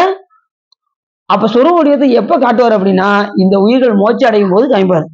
என்னை காட்டி உன்னை காட்டி இன்ப தொட்டிலேயே ஆட்டி வளர சொக்கனாதா என்று இந்த சொரூப நிலைய மோட்ச காலத்துல காமிப்பார். ஏன் அப்படின்னா, இந்த உயிர்கள் வியாபியமாக இருக்கக்கூடிய இந்த உயிர் இறைவனோடு கலக்கும் போது வியாபகமாக ஆகும் பாருங்க. அப்ப தன்னுடைய வியாபகத்தை காட்டுவார் சாமி. சாமி வந்து முற்று வியாபகம், நாம வந்து அடங்கிய வியாபகம். நம்ம என்ன எது வரைக்கும் போகுதோ அது வரைக்கும் தான் நம்மளுடைய வியாபகம் இருக்கும், அதுக்கு மேல போகாது. இறைவனோடு கலக்கும் போதுதான் முற்று வியாபகமாக ஆகும். அந்த எண் குணத்தை இறைவன் வந்து இந்த உயிர்களுக்கு பதிய வைப்பார். தன்வயத்தனாதல், இயற்கை உணர்வினாதல், இயல்பாகவே பாசங்கள் இருந்து நீங்குதல், முற்று உணர்தல், தூய உடம்பினாதல், பேராற்றல், பேரறிவு, வரம்பு இன்பம் உடைமை என்கின்ற 8 குணத்தை இறைவன் பதிய செய்வதே முக்தி. நமக்கு வந்து அதுதான் முக்தி. நம்ம சைவ சித்தாந்தத்தில் என்னது முக்தினா எண் குணம் பதிய வைப்பதுதான் முக்தி. அதை பதிய வச்சு பார்த்தாதான் தெரியும் உங்களுக்கு எப்படி ஆனந்தம் கிடைக்கும் அப்படின்னு. மற்ற இன்பம்லாம் இன்பம் அல்ல. எத்தனையோ சமயங்கள் எல்லாம் முக்தி முக்தின்றதுல அந்த முக்தியெல்லாம் நொடிப்பொழுது வந்து போகக்கூடிய இன்பங்கள். ஆனா இறைவன் கொடுக்கக்கூடிய இன்பம் தான் எண்ணில்லாத ஆனந்தத்தை கொடுக்கக்கூடியது. ஆனந்தம் வந்து நித்தலும் வேணுமா வேண்டாமா? வேணும். ஆனந்தம் யார்கிட்ட கிடைக்கும்? சாமிகிட்ட. ஏன்னா ஆனந்தமே வடிவாகிய இறைவனை நாம் சார்ந்தால் நமக்கு ஆனந்தம் உண்டாகும். ஆனந்த குத்தன் அருவரில் நாம் அவ்வண்ணமே ஆனந்தமாய் ஆடாமோ. அப்ப அந்த ஆனந்த பொருளை நாம சாரணும். சாராம என்ன செய்ய முடியாது? போகவே முடியாது. அந்த பொருளை போய் நாம சாரணும். அப்ப என்ன செய்யணும்? அந்த பொருளை சாருவதற்கு என்ன செய்யணும்? அவருக்கு ரொம்ப ஃபேவரட்டான பிடிக்கக்கூடியது யாரு? சிவபெருமானுக்கு பிடிச்ச ஆள் யாரு? அவங்க கூட கூடணும். முதல்ல அடியார்களோடு. இப்ப முதலமைச்சர் நீங்க பேசணும்னு வச்சுக்கோங்களேன், பிஏ பார்த்துன்னு வச்சுக்கோங்க, அவர் கூட்டு போய் கூட்டு போக மாட்டாங்க. அதே போல அவருக்கு தொடர்புடைய அடியார்களோடு நாம் கூடினால் கண்டிப்பாக நம்ம எங்க போயிடலாம்? சிவபெருமான்கிட்ட. ஏன்னா அடியார்கள் நம்ம வந்து கெட்ட வழியில போக விட மாட்டாங்க. சிவா வாங்க கிளம்புங்க, கோயில் கிளம்புங்க, போன போட்டு சொற்பொழிவுக்கு வாங்க, 7:30 மணி 6:30 மணி ஆயிடுச்சு, சொற்பொழிவுக்கு வாங்க, அப்படி நிறைய பேர் கூப்பிட்டுக்கிட்டு இருக்காங்க இங்க. இப்ப அப்படின்னு குறிப்பிட்டு சொல்லல, அப்ப எங்க பேரை நீங்க சொல்ல மாட்டேங்கன்னு வந்துடும். நிறைய பேர் என்னன்னா போன் போட்டு சொற்பொழிவு கூப்பிடுறாங்க, வாங்க ஐயா வந்துட்டாங்க, சொற்பொழிவு ஆரம்பிச்சிட்டாங்க அப்படின்னு நிறைய பேர் கூப்பிட்டு பேசுறாங்க. இந்த மாதிரி எல்லாரும் கிடைக்கணும்னு நினைக்கிறாங்க. ஏன்னா வீணா காலம் போறதுக்கு, வீட்டுல உட்காந்து காலம் போறதுக்கு இங்க வந்து சிவபெருமானை பத்தி ஒரு 1.5 மணி நேரம் கேட்கறது எவ்வளவு பெரிய ஆனந்தம் சொல்லுங்க பாருங்க. இந்த செவியை எதுக்கு? சிவபெருமான் புகழ் கேட்கறது. இப்ப வீட்டுல இருந்தா, இப்ப வீட்லயே இருக்கு, நீங்க புகழ் கேட்கறீங்கன்னு வச்சுக்கோங்களேன், செல்போனை நீங்க கேட்கணும்னு ஆரம்பிச்சா கூட கொஞ்ச நேரம் கேட்பீங்க, திடீர்னு ஏதாவது வேலை வந்துடும். ஏன்னா அதெல்லாம் போட்டுட்டு இங்க ஒரு 1 மணி நேரம் கேட்க வந்தீங்கன்னு வச்சுக்கோங்களேன், ரொம்ப பாத்தீங்களா? ஏன்னா இன்னொன்னு, இங்க வந்த எல்லா அடியார்களையும் பாத்துக்கலாம், எல்லா அடியார்களோடு தொடர்பு, சாமியுடைய புகழை கேட்க, இது வந்து ஆனந்தமா இருக்கும். இந்த எல்லில்லாத ஆனந்தத்தை வேற கோடீஸ்வரராக கூட கொடுக்க முடியாது. இந்த ஆனந்தத்தை கோடீஸ்வரர் கூட கிடைக்காது. அப்படிப்பட்ட ஒரு ஆனந்தம் அடியார்களோடு இருந்தால் மட்டுமே கிடைக்கும். அதனால பாட்டுக்கு பாட்டு மாணிக்கவாச பெருமான் அடியார் நடுவில் இருக்கும் வரலைன்னு, நடுவில் இருக்கும் வரலை புரியாய் பொன்னம்பலத்திய முடியாமதிலே என் கருத்து முடியும் வண்ணம். சாமி என்னை எல்லாரும் பித்தன்காங்க அப்படின்னாரு மாணிக்கவாச பெருமான். பித்தன் என்று என்னை உலகவர் பகர்வது காரணம் இது கேளீர், ஒத்து சென்றுதன் திருவருள் கூடிடும் உபாயம் அது அறியாமை, செத்து போய் அரு நரகிடை வீழ்வதற்கு ஒரு படுகின்றேனை, அத்தன் ஆண்டுதன் அடியரில் குட்டிய அதிசயம் கண்டாமே. யார் சொல்றா? சாமி சிவபெருமானோடு, மாணிக்கவாச பெருமான் சிவபெருமானோடு ஒன்றும் போது இந்த உலகவரெல்லாம் என்ன பண்ணுவாங்கன்னா, ஏதோ பித்து பிடிச்சிச்சு பாட்டு உட்காந்து என்னத்தை தான் சிந்திப்பானோ அப்படின்லாம் பேசுவாங்களாம். ஊழர்கள்லாம் நகைக்கும்படி பேசுவாங்களாம். அதுக்கெல்லாம் நம்ம கவலையே படக்கூடாதான், அவங்க சொல்லிட்டு போறாங்கன்னு விட்டுறணுமா. பித்தன் என்று உலகவர் பகர்வது ஒரு காரணம் இது கேளு, ஒத்து சென்று தன் திருவருள் கூடிடும் உபாயம் அது அறியாமை. அவங்க என்ன பேசுறாங்க, இறைவனோடு கலந்து அவனோடு ஒன்றுபட வேண்டும் என்கின்ற உபாயம் அவங்களுக்கு தெரியாது. உலகருக்கு தெரியுமா? இந்த வழிபாட்டுக்கு வந்தா அடுத்து பிறவி வராதுங்கிறது அவங்களுக்கு தெரியுமா? அந்த உபாயம்லாம் அவங்களுக்கு அறிய மாட்டாங்க. உபாயம் அது அறியாமை, செத்து போய் அரு நரகிடை வீழ்வதற்கு ஒருப்படுகின்றேன். பெருமானே நான் எத்தனையோ பிறவி இல்ல, அதெல்லாம் தாண்டி நான் என்னுடைய எத்தனையோ பிழைகளுக்கெல்லாம் நான் என்ன செய்யணும்னா அரு நரகத்துல போய் இருக்கணும். எங்கள் பெருமான் என்னை என்ன செஞ்சாருன்னா, அப்படிலாம் என்னை நரகத்துல எல்லாம் விடாம என்னை இந்த அடியார் கூட்டத்துல கொண்டு வந்து சேர்த்தாரு, இதுதான் எனக்கு ரொம்ப அதிசயம் அப்படின்னாரு மாணிக்கவாசர். பாட்டு நல்ல பாட்டு தானே. பித்தரண்டு என்னை உலகவர் பகர்வது ஒரு காரணம் இது கேளிர், ஒத்து சென்று தன் திருவருள் கூடிடும் உபாயம் அது அறியாமை, செத்து போய் அரு நரகிடை வீழ்வதற்கு ஒருப்படுகின்றேனே, அத்தன் ஆண்டுதன் அடியரில் கூட்டிய அதிசயம். பெருமானே நான் எத்தனையோ பேர் செய்த பிழைகள்ல செத்து செத்து என்ன செய்யணும், அரு நரகத்துல போய் விழணும். எங்க பெருமான் என்னை அப்படிலாம் செய்யல, என்னை அடியார் திருக்கூட்டத்துல கூட்டினாரு, இதுதான் எனக்கு உலகத்திலே அதிசயம்.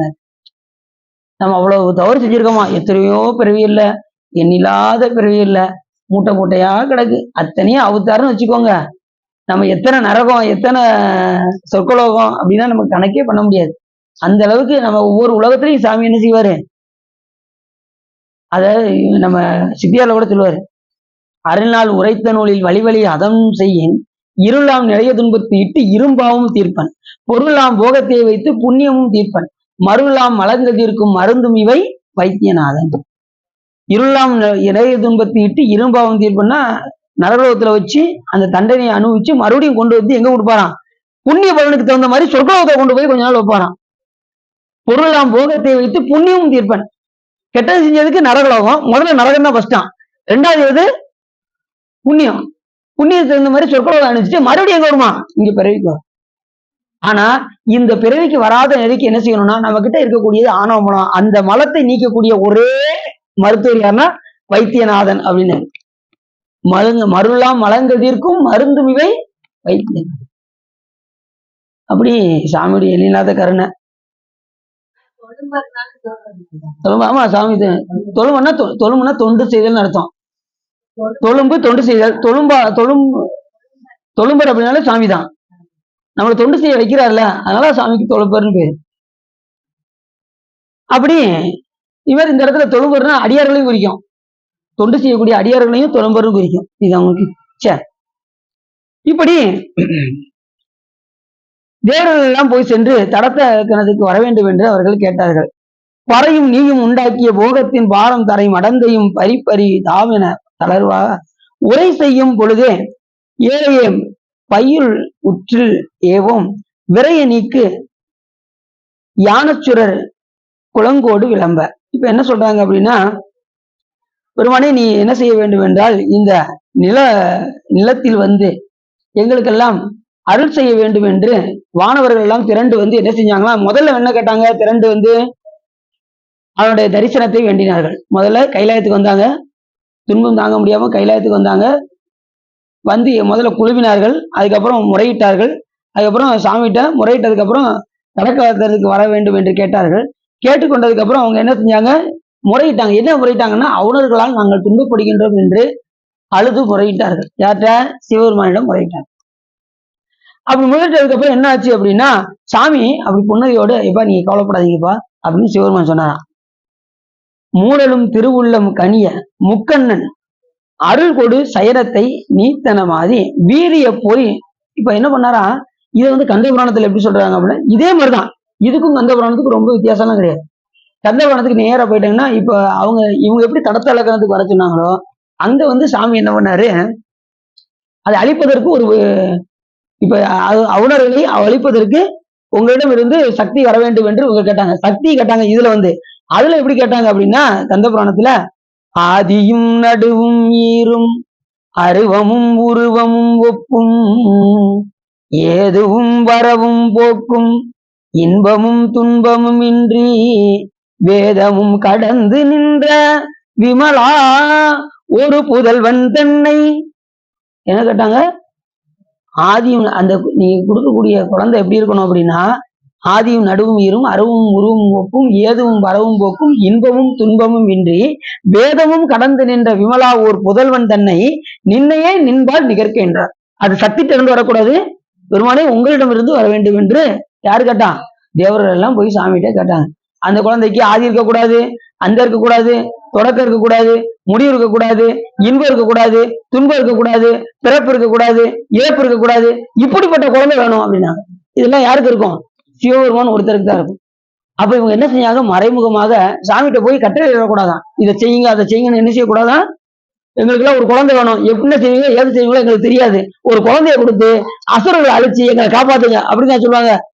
அப்படி சொன்னா அடிதான் அப்படி என்ன பண்ணாரு, சுத்தி வளைச்சு சாமிகிட்ட போய் முறையிட்டார். பெருமானே நின்னையே நின்பால் நிகர்க்க, அது உங்களிடமிருந்து வர வேண்டும் பெருமானே என்று அந்த தேவர்கள் எல்லாம் முறையிட்டாரு. அப்ப சாமி என்ன பண்ணாராம், புந்திக்குள் இடர் செய்யற்க புதல்வனை தருதுமென்னா அந்திக்குள் நிகர்மை அண்ணல் அறிஞராயோர் சிந்திக்கும் தன் தொல்லை திருமுகம் ஆறும் கொண்டார். ஏற்கனவே 5 முகம், ஈசானம் தத்புருஷம் அகோரம் வாமதேவம் சத்யோஜாதம் என்கின்ற 5 முகத்தோடு அந்த 6வது முகம் அறிஞர் ஆயோர் சிந்திக்கும், ஞானிகளுடைய கண்ணுக்கு மட்டுமே காண்பித்துக் கொண்டிருந்த அந்த திருமுகத்தை எல்லா உயிரும் கண்டு தொழ வேண்டும் என்று கொண்டு வந்த அந்த முகம்தான் 6 முகமாக விளங்கக்கூடிய அதோ முகம் என்று சொல்லக்கூடிய சுப்பிரமணியராக விளங்கக்கூடிய முருகப்பெருமானுடைய அதோ முகம். எத்தனை சொல்றாரு பாருங்க, சுப்பிரமணியனாலும் அதுதான், 6 முகம்னாலும் அதுதான், அதோ முகம்னாலும் அதுதான், இப்படி எண்ணில்லாத நாமும் அந்த அதோ முகத்துக்கு உண்டு. கார்த்திகேயன் முருகனுடைய ஒரு பேரை இப்ப சொன்னோம்னு வச்சுக்கோங்களேன், ஆளாளுக்கு ஒரு பேருக்கு கரெக்டா சொல்ல ஆரம்பிச்சு. இது அதுலயும் காலையில வந்து பாத்தீங்கன்னா கோயில்ல அந்த பள்ளி எழுச்சிக்கு வந்து பாத்தீங்கன்னா எல்லாரும் கூட்டமா வருவாங்க, ஒவ்வொரு தீவனம் காட்டிட்டே வருவாங்க. முருகப்பெருமான் கிட்ட வரும்போது சொல்லுவாங்க பாருங்க, வெற்றிவேல் முருகனுக்கு வீரவேல் முருகனுக்கு வாழ தண்டாயுதபாணிக்கு சொல்லிக்கிட்டே இருப்பாங்க. கிட்டத்தட்ட ஒரு 5 நிமிஷம் சொல்லுவாங்க. ஐயர் வெயிட் பண்ணிட்டே இருப்பாரு, கொஞ்சம் நேரம் சொல்லிப்பா அப்படின்னு சொல்லி அவர் வெயிட் பண்ணிட்டே இருப்பாரு. ஒரு 5 நிமிஷம் சொல்லிக்கிட்டே இருப்பாங்க. அதுக்கப்புறம் தீவாரனே காட்டுவார். ஏன்னா நாமத்தை கொஞ்ச நேரம் சொல்லட்டும் அப்படின்னு சொல்லி தீவாரம் காட்டாம நிப்பாட்டுவார். அந்த அளவு அவங்களும் ரொம்ப உரைப்பா சொல்லிக்கிட்டே இருப்பாங்க. காலைல இதுல இருந்து தெரிஞ்சுக்கலாம், காலைல வந்தவங்க முருகப்பெருமாள் எவ்வளவு பக்தியா இருக்காங்கிறது அதுல தெரியும். பள்ளி எழுச்சிக்கு வர அடியார்கள் எல்லாம் பாத்தீங்கன்னா முக்கால்வாசி முருகப்பெருமான நல்ல வழிபாடு பண்றவங்க வருவாங்க பள்ளி எழுச்சிக்கு. நான் சுத்தி காமிப்பாங்கல்ல, சுத்துப்புறம் காமிப்பாங்களா, அதுல கரெக்டா சண்முக கிட்ட வரும்போது சொல்லிக்கிட்டே இருப்பாங்க. ஒரு 5 நிமிஷம் சொல்லிக்கிட்டே இருப்பாங்க. நம்ம கூட டக்குன்னு ஒரு நிமிஷம் அடுத்து என்ன சொல்லணும்னு யோசிப்போம். அவங்க யோசிக்கவே மாட்டாங்க, சொல்லிக்கிட்டே இருப்பாங்க. கந்தருக்கு அழகுறா, கடம்பருக்கு இப்படின்னு சொல்லிக்கிட்டே இருப்பாங்க. ரொம்ப அற்புதமா இருக்கும். சரி, இப்ப அதே போல இங்க என்ன சொல்றாரு அப்படின்னா, மூரலும் திருவம் வீரிய பொறி நம்மில். இப்ப நான் என்ன பண்ணிட்டேன், என்னுடைய நெற்றிக்கண்ணில இருந்து வீரிய பொறியாக நான் கொடுத்து விட்டேன் அப்படின்னு சாமி சொன்னாராம்.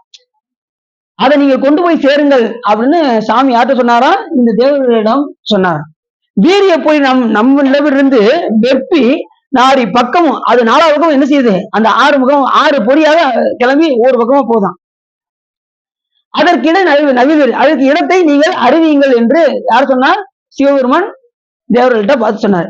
அது என்னாச்சு அப்படின்னா, அது அத்தனையும் என்று உரைத்த சொல் கேட்டு உணர்கின்ற வானிமையோர், வானத்தில் உள்ள இமையோர்களாக வழங்கக்கூடிய தேவர்கள் எல்லாம்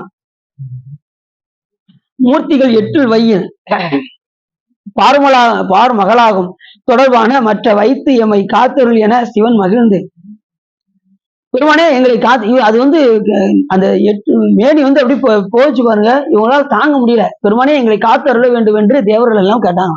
அந்த பொறியை தாங்க முடியுமா? கொடுங்க. அது 6 பொறியும் எப்படி, சாமியே பாத்தீங்கன்னா அருட்பெரும் ஜோதி. அந்த ஜோதிக்கு முன்னாடி நம்ம நிக்க முடியாது. இப்ப நம்ம நேரடியா சிவபெருமான் நுகர முடியுமா அப்படின்னா நுகர முடியாது. நம்ம யாரு மூலியமா போகணும், அம்பாள் மூலியமா தான் போகணும். சிவஞானத்தை கொண்டுதான் சிவத்தை அடைய முடியும்.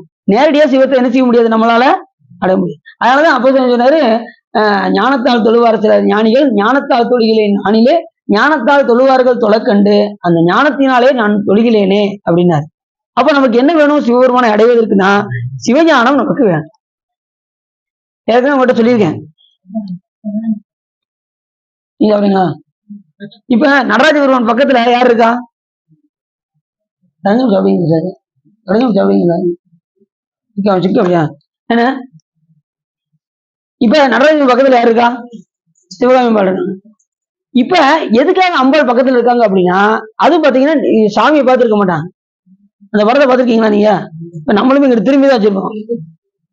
அதாவது சாமியும் பார்க்காம உயிரையும் பார்க்காம இப்படி திரும்ப மாதிரி இருக்கும். என்ன அப்படின்னா, சிவபெருமானிடம் இருந்து அருளை வாங்கி இந்த உயிர்களை ஊட்டுவதற்காக அங்கே அம்பாள் இருக்கின்றார்கள். அம்பாளுக்கு பேர் என்ன பேரு, சிவகாமி. அந்த சிவத்தை காண்பிப்பவள் சிவகாமி. அந்த அருளை வாங்கி உயிர்களுக்கு ஊட்டு. இப்ப நமக்கு என்ன நோய் இருக்கு, ஆணவமலம் என்கின்ற நோய் நம்ம கிட்ட இருக்கு. அதை நீக்கிறதுக்கு என்ன செய்யணும், அதுக்கு மருந்து கொடுக்கணும். அந்த மருந்து யார் கொடுப்பா, அம்பாள் தான் கொடுப்பாங்க. எப்படி சின்ன குழந்தைக்கு, பிறந்த குழந்தைக்கு நோய் வந்தால் தாய் மருந்தை தான் உண்டு முளைப்பால் வழியாக அந்த பச்சை குழந்தைக்கு கொடுக்கின்றாலோ, குழந்தைக்கு கொடுத்து எப்படி நோயை நீக்குகின்றாலோ, அதே போல நமது சிவகாமி அம்பாள் என்ன பண்றாங்க, நம்மளுடைய ஆணவமலம் என்கின்ற நோயை நீக்குவதற்கு சிவபெருமானிடம் இருந்து அருளை வாங்கி இந்த உயிர்களுக்கு ஊட்டுகின்றார். புரியுதா? அப்ப அம்பாளுடைய அனுகிரகம் எந்த அளவுக்கு இருக்குன்னு பாத்துக்கோங்க. நம்ம மேலாம் மிகுந்த கருணை. அதனாலதான் சிவராத்திரி காலத்துல அம்பாள் எல்லா உயிர்களும் இன்புற்று இருக்க நினைப்பது என்று வேறென்றும் நெய்ந்தறியேன் பராபரமே என்று சொல்வதற்கெனங்க அம்பாள் சிவ பூஜை பண்றாங்க. யாருக்காக, அவங்களுக்காகவா, எல்லா உயிர்களும் இன்புற்று இருப்பதற்காக சிவராத்திரி காலத்துல அம்பாள் சிவ பூஜை செய்கின்றார். நாம எதுக்கு சிவ பூஜை பண்ணுவோம், நான் நல்லா இருக்கணும் சாமி, என் குழந்தை குட்டி எல்லாம் நல்லா இருக்கணும், மட்டும் உள்ளவங்க நல்லா இருக்கணும் கூட நினைக்க வேண்டாம். நம்ம குடும்பம் நல்லா இருக்கணும், நம்ம குழந்தை பத்தி நல்லா இருக்கணும், அதுக்கு காலத்துல கல்யாணம் பண்ணி கொடுக்கணும், நம்மளை பத்தியே தான் சிந்திக்குமே தவிர மற்றவர்களை பத்தி சிந்திக்கும். என்னைக்கு நம்ம பிறநலம் கருதுகின்றோமோ அப்பதான் நம்ம தன்னிடத்தை சிவபெருமான் பார்ப்பார் அப்படிங்கிறத மட்டும் மறந்துறாங்க. எப்பொழுதுமே தன்னிடத்தையே பார்க்கக்கூடாது.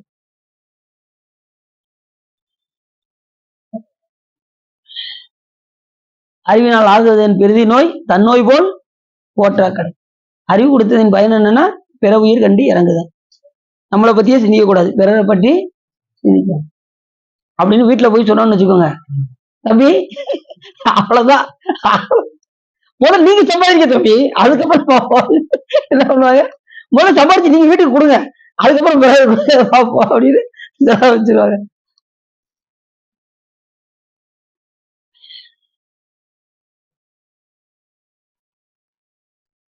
அப்படி பெருமானே எங்களை எல்லாம் காத்து அருள வேண்டும் என்று அந்த பொறியியல்ல இருந்து தாங்க முடியாம தேவர்கள் எல்லாம் பயந்தார்கள். அவ அந்த பொறியை பார்த்து அம்பாலே என்ன செஞ்சிட்டாங்கன்னா அப்படி விலைக்கு ஓடுனாங்க. அந்த அளவுக்கு நெருப்பு பொறி சாமியுடைய நெட்டிக்கல்ல இருந்து எப்படி வந்திருக்குன்னு யோசிச்சு பாருங்க. 6 பொறிகள். அதுதான் என்னது அமைச்சு அறுமுக சிவன்.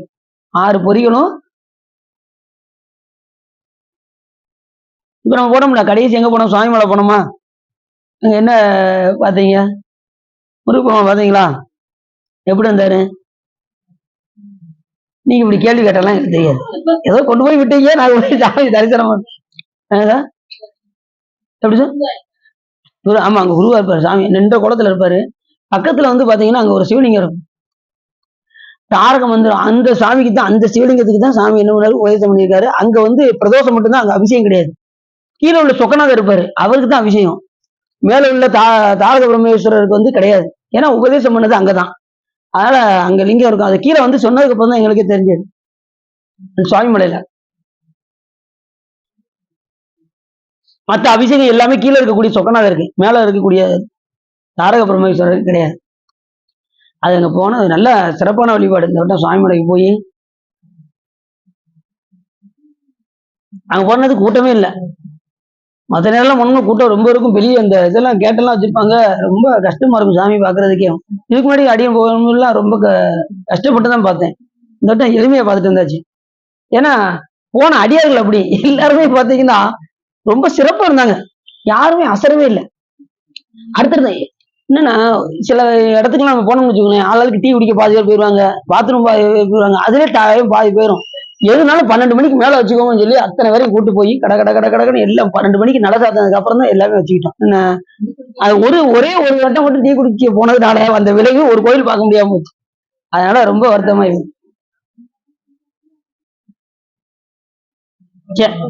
இப்படி நிறைய, அதனால யாத்திரைலாம் போனோம்னா இந்த டீ குடிக்கிறது இதெல்லாம் ஒத்தி வச்சுட்டு 12 மணிக்கு நட சாத்தினதுக்கு அப்புறம் தான் என்ன செய்யணும், அதெல்லாம் வைத்துக் கொள்ள வேண்டும்.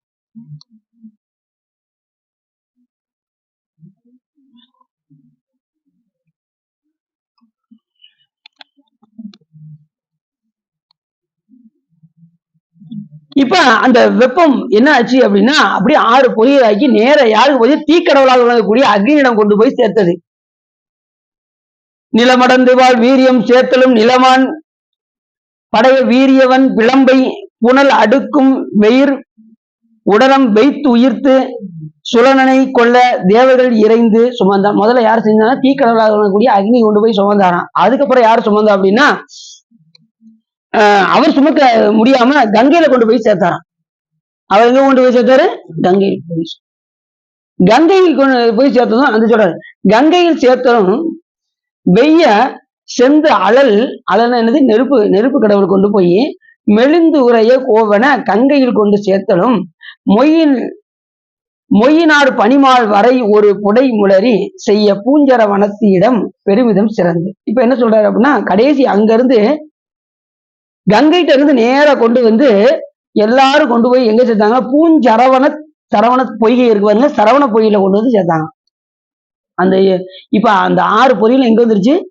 அக்னிகிட்ட கொடுக்க, கங்கைகிட்ட கொடுக்க, கங்கை கொண்டு வந்து எங்க கொண்டு வந்துச்சு? சரவண பொய்கையில கொண்டு வந்து சேர்த்துச்சு. அங்க வந்து எப்படி சொல்றாங்க, கந்த புராணத்துல முதல்ல அக்னிகிட்ட கொடுக்க, அக்னி வாயு பகவான்கிட்ட கொடுக்க, வாயு கங்கைகிட்ட கொண்டு வந்து சேர்க்க, கங்கை சரவண பொய்கையில் கொண்டு வந்து சேர்க்கன்னு வரும். இதுல ஒரு இது சொல்லல, சரி. ஆனா எல்லாம் கருத்து வந்து ஒண்ணுதான், புரியுது? அப்படி கொண்டு வந்து சேர்த்ததும் உடனே அதுக்கப்புறம் என்ன ஆச்சு அப்படின்னா, அந்த பொறிகள் எல்லாம் பிரகாசமா, அந்த ஒவ்வொரு பொறியும் பிரகாசமா இருந்துச்சான், பெரிய பொருளாக பிரகாசிச்சது. அந்த 6 பொருளும் ஒன்றாகி பெரிய பொருளாக ஒரு பெரிய பிரகாச ஒளியாக மாறியது. அப்படி மாறியதும் இந்த தீக்கடல் 2 3 கந்தன் என்று இசைத்து திரண்ட வானவர் காத்தியாம் தெரிவையரை சுருண்ட குஞ்சியம் ஏய்க்கும் நும் வரைத்து துணை முளைப்பால் அண்டிராது நீருட்டி என்றையும் தன்னதான். இப்ப தீக்கடவுள் என்ன செஞ்சாரு? கங்கையில கொண்டு சேர்க்க, கங்கை சரவண கோயில சேர்க்க, இவ அத்தனையும் சேர்ந்து கார்த்திகை பெண்களால் என்ன பண்ணாரா? சாமி பால் அருந்த சொன்னார். இப்ப அந்த நாமத்துக்கு என்னன்னு சொன்னாரு? அந்த 6 முகங்களும் ஒன்றாக ஆனதுக்காக அதுக்கு பேரு கந்தன் என்று பேர் சொல்றாரு.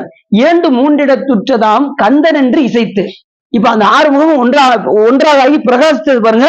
அப்படி பிரகாசித்த அந்த நாமத்துக்கு என்ன பேரா? கந்தன் என்கின்ற நாம் 6 முகங்களையும் ஒன்றாக கொண்டவன். அந்த கந்தன்ங்கிறதுக்கு என்ன பேரு? 6 முகங்களையும் ஒன்றாக கொண்டவன் என்ற பேரும், பகைவனுடைய ஆற்றலை வற்றச் செய்வன் என்கின்ற ஒரு பேரும், உயிர்களுக்கு பற்றுக்கோடாய் விளங்குவன் என்கின்ற பேரும் கந்தன் என்கின்ற ஒரு நாமத்துக்கு உண்டு. கந்தன், அதனாலதான் கந்த சஷ்டி கவசம், கந்தர் அலங்காரம், கந்தர் அனுபூதி, கந்தர் கலிவெண்பா, கந்தர் அந்தாதி, இப்படி எல்லாமே கந்தன்கிற பேர்லயே இருக்கும். ஏன்னா அந்த 6 முகங்களையும் ஒன்றா கொண்டதா, அதனால அவ்வளவு சிறப்பு அந்த கந்தன் என்கின்ற நாமம். புரிஞ்சுச்சா? அப்படி கந்தன் என்று இசைத்து திரண்ட வானவர் காத்தி, அடுத்து அந்த 6 முகங்களையும் ஒன்றாக கொண்ட அந்த முகத்தை கொண்டு வந்து 6 கார்த்திகை பெண்களால் சாமி என்ன பண்ணாராம்? பால் ஊட்ட சொன்னார். உங்கள் முளைப்பால் அஞ்சாமல் நீங்கள் அருந்துகள் என்று அந்த கார்த்திகை பெண்கள் எல்லாம் சாமி அந்த 6 அந்த பேருக்கு தான் என்ன பேரு? கந்தன் என்கின்ற நாமம். அது வந்து ரொம்ப முக்கியமான நாமம். நீங்க அது மாதிரி கந்த சஷ்டி கவசம் பாடியே நம்ம பாம்பன் சாமிகள் 36 ஒரு நாள் 36 கொண்டு, இந்த பாட்டுல சொல்றாருல்ல, கந்த சஷ்டி கவசம் தன்னை ஒரு நாள் 36 கொண்டு ஓதியும் ஜெபித்தும் உணர்ந்து, அது 36 பாடி முருக திருவடி அடைந்தவர் பாம்பன் சாமிகள். 36 அப்படின்னா என்ன அர்த்தம்? ஒரு நாளைக்கு 36 தடவை பண்ணணும், வேற எந்த சிந்தனையும் வராது. சாமி திருவடி தான். ஒரு நாள் கூட சொல்லலாம். ஒரு நாளைக்கு 20 நிமிஷம் வைங்களேன், 36 தடவை அழகா சொல்லலாம். 24 மணி நேரம் இருக்கு நமக்கு. கரெக்டா ஒரு நாள் முழுக்க வரும். வேற எந்த சிந்தனையும் இருக்காது. முருகனை பத்தியே சிந்திச்சுட்டே இருந்தோம்னா எப்படி சார்?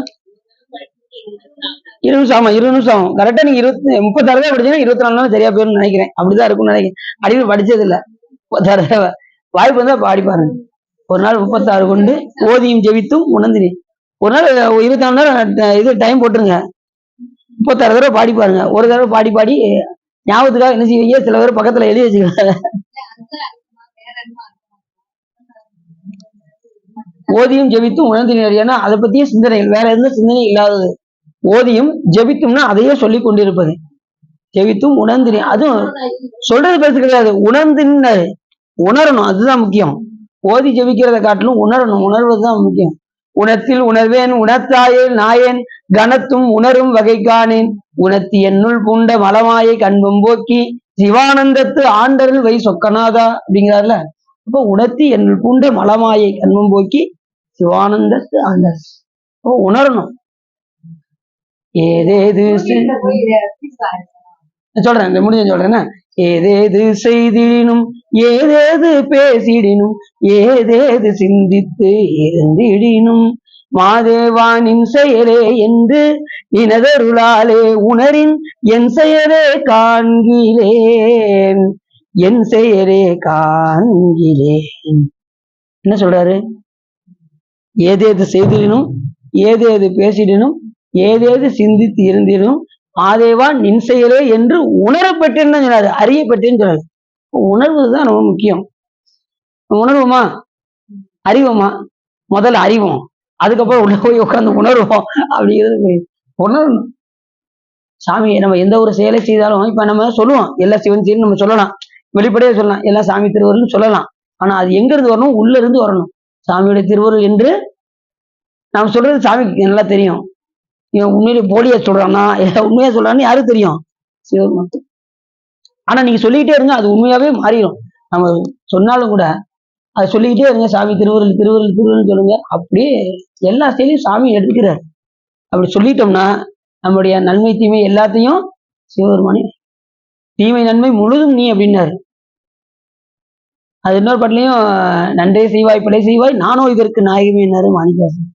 நீ எந்த ஒரு செயலை செய்தாலும் ஏதேது செய்திடனும் ஏதேது பேசிடனும் ஏதேது சிந்தித்து இருந்திடும். இந்த 3 ஆப்ஷன் தான். பேசுறது, சிந்திக்கிறது, வேற என்னது செய்யறது. 3 சிவபெருமான் திருவருள் என்று செய்தால் நமக்கு வினைகள் வராது. வினை இல்லாம யார் பார்த்துக்கிறோம்? ஆணையின் நீக்கமின்றி நிற்கும் என்றால இருவினையின் போக்கு வரவு புரிய ஆணையின் நீக்கமின்றி நிற்கும் சக்தி. அந்த ஆணை ஆமா குருநாதர் ஞான பிரகாஷ்.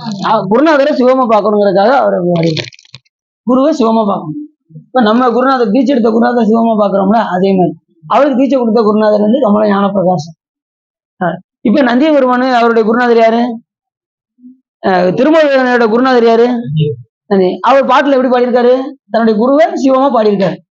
குருவே சிவமையாக கூறின நந்தி, நந்தி மகந்தனை ஞான கொழுந்தினை குந்தியில் வைத்து அடி போற்றுகின்றேனே, அப்பனை நந்தியை ஆறா அமுதினை ஒப்பிலி வல்லரை ஊழி முதல்வனை எப்படி சாயினும் ஏத்திமின் ஏத்தினால் அப்பர் ஈசன்.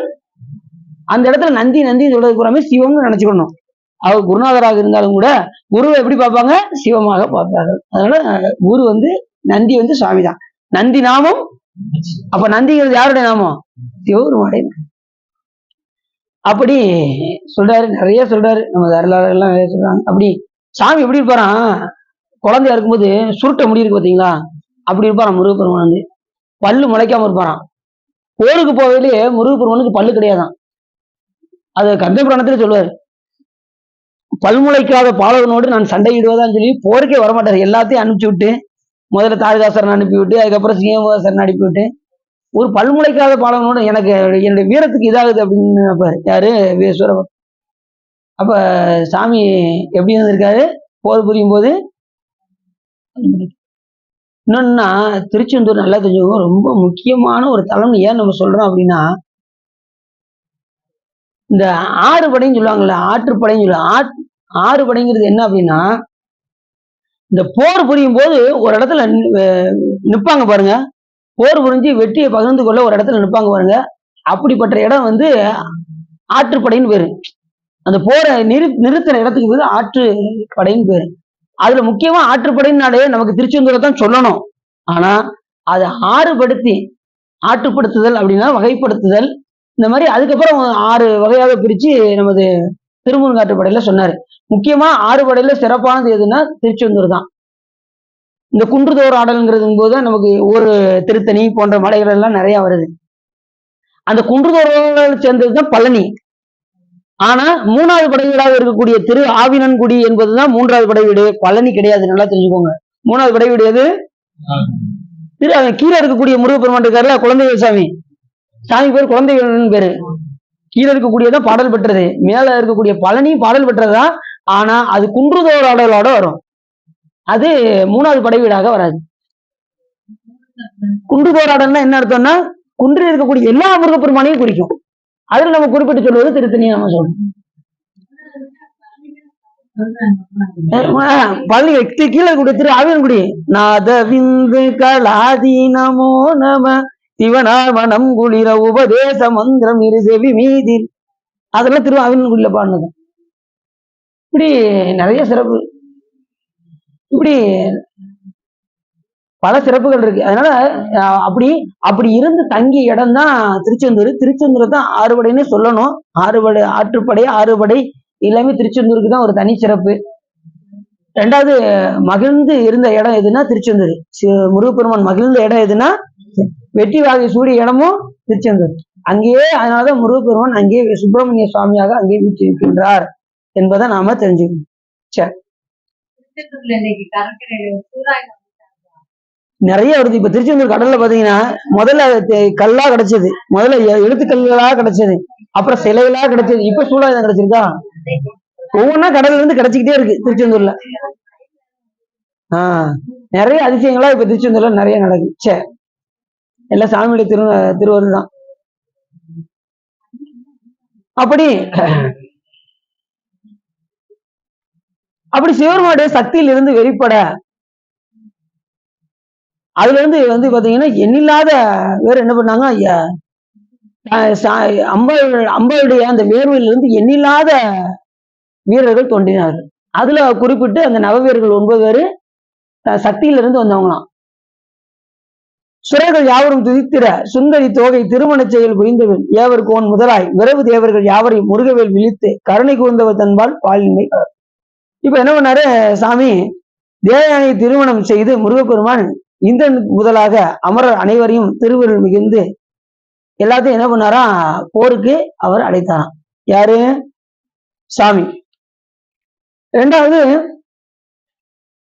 அந்த முருகப்பெருமானை கொடுத்து, இப்ப இந்த அவதாரங்கிறது நல்லா தெரிஞ்சுக்கணும். இந்த அவதாரத்துல முக்கியமா என்னதுன்னா, முருகப்பெருமான் அவதாரம் செய்தது இது முக்கியம். இந்த நவ வீரர்கள் அவதாரம் செய்யறத ஒரு குறிப்பிட்டு ஒரு பாடலை மட்டும் சொல்லியிருக்காங்க. சக்தி அப்படியே வியந்து அந்த சக்திகிட்ட இருந்து எண்ணில்லாத தேவர்கள் எல்லாம் வந்தாங்களாம். அவங்க எல்லாம் முருகப்பெருமானுக்கு படை வீரர்களாக சென்றார். சக்தியினுடைய வேர்வை துளியில எண்ணில்லாத தேவர்கள் வந்தார்கள். அதில் குறிப்பிட்டு நவ வீரர்கள் 9 பேர் வந்தாங்க. அவங்க வந்து யார் கூட போறாங்க? முருகப்பெருமானோட போறாங்க. ஆனா அசுரர்கள் எத்தனை இருக்காங்கன்னா, அவங்க எண்ணில்லாத அசுரர்கள் இருக்காங்க. 1, 2 கிடையாது. எண்ணில்லாத அவுணர்கள். அவரோட சேர்ந்து சாமி என்ன பண்ண போறாரு? போருக்கு போவாரு. என்ன காரணம் அப்படின்னா, நம்ம தேவர்களை எல்லாம் அவர்கள் சிறை வைத்து துன்புறுத்தினார்கள். அதை சிறை மீட்டுவதற்காக அதுல முக்கியமா பாத்தீங்கன்னா இந்திரனுடைய பையன் பேர் தெரியுமா உங்களுக்கு? ஜெயந்தன். இந்த கரெக்டா சொன்னாங்க. ஜெயந்தன் அப்படியே சிறைச்சாலையில ரொம்ப துன்பம் தாங்க முடியாம சங்கிலில போட்டு கட்டி கஞ்சியை குடிக்க வச்சு ரொம்ப கொசு விட்டு கடிக்க விடுவாங்களாம். ரொம்ப அது கந்தபுராணத்துல வரும். ரொம்ப துன்பம் தாங்க முடியாம உறங்கிட்டு இருப்பானா. அந்த நேரத்துல முருகப்பெருமான் அவருடைய கனவுல வருவாராம். யாருடைய கனவுல? ஜெயந்தனுடைய கனவு. இப்ப நான் வந்திருக்கிறது யாருன்னு தெரியுதா அப்படின்னாராம் முருகப்பெருமான். ஜெயந்தன் அப்ப சொன்னானா, சாமி நீங்க யாருன்னு எனக்கு தெரியல, ஆனா என்னை நீங்க காப்பாத்த வந்திருக்கீங்கிறது மட்டும் எனக்கு நல்லா தெரியுது சாமி.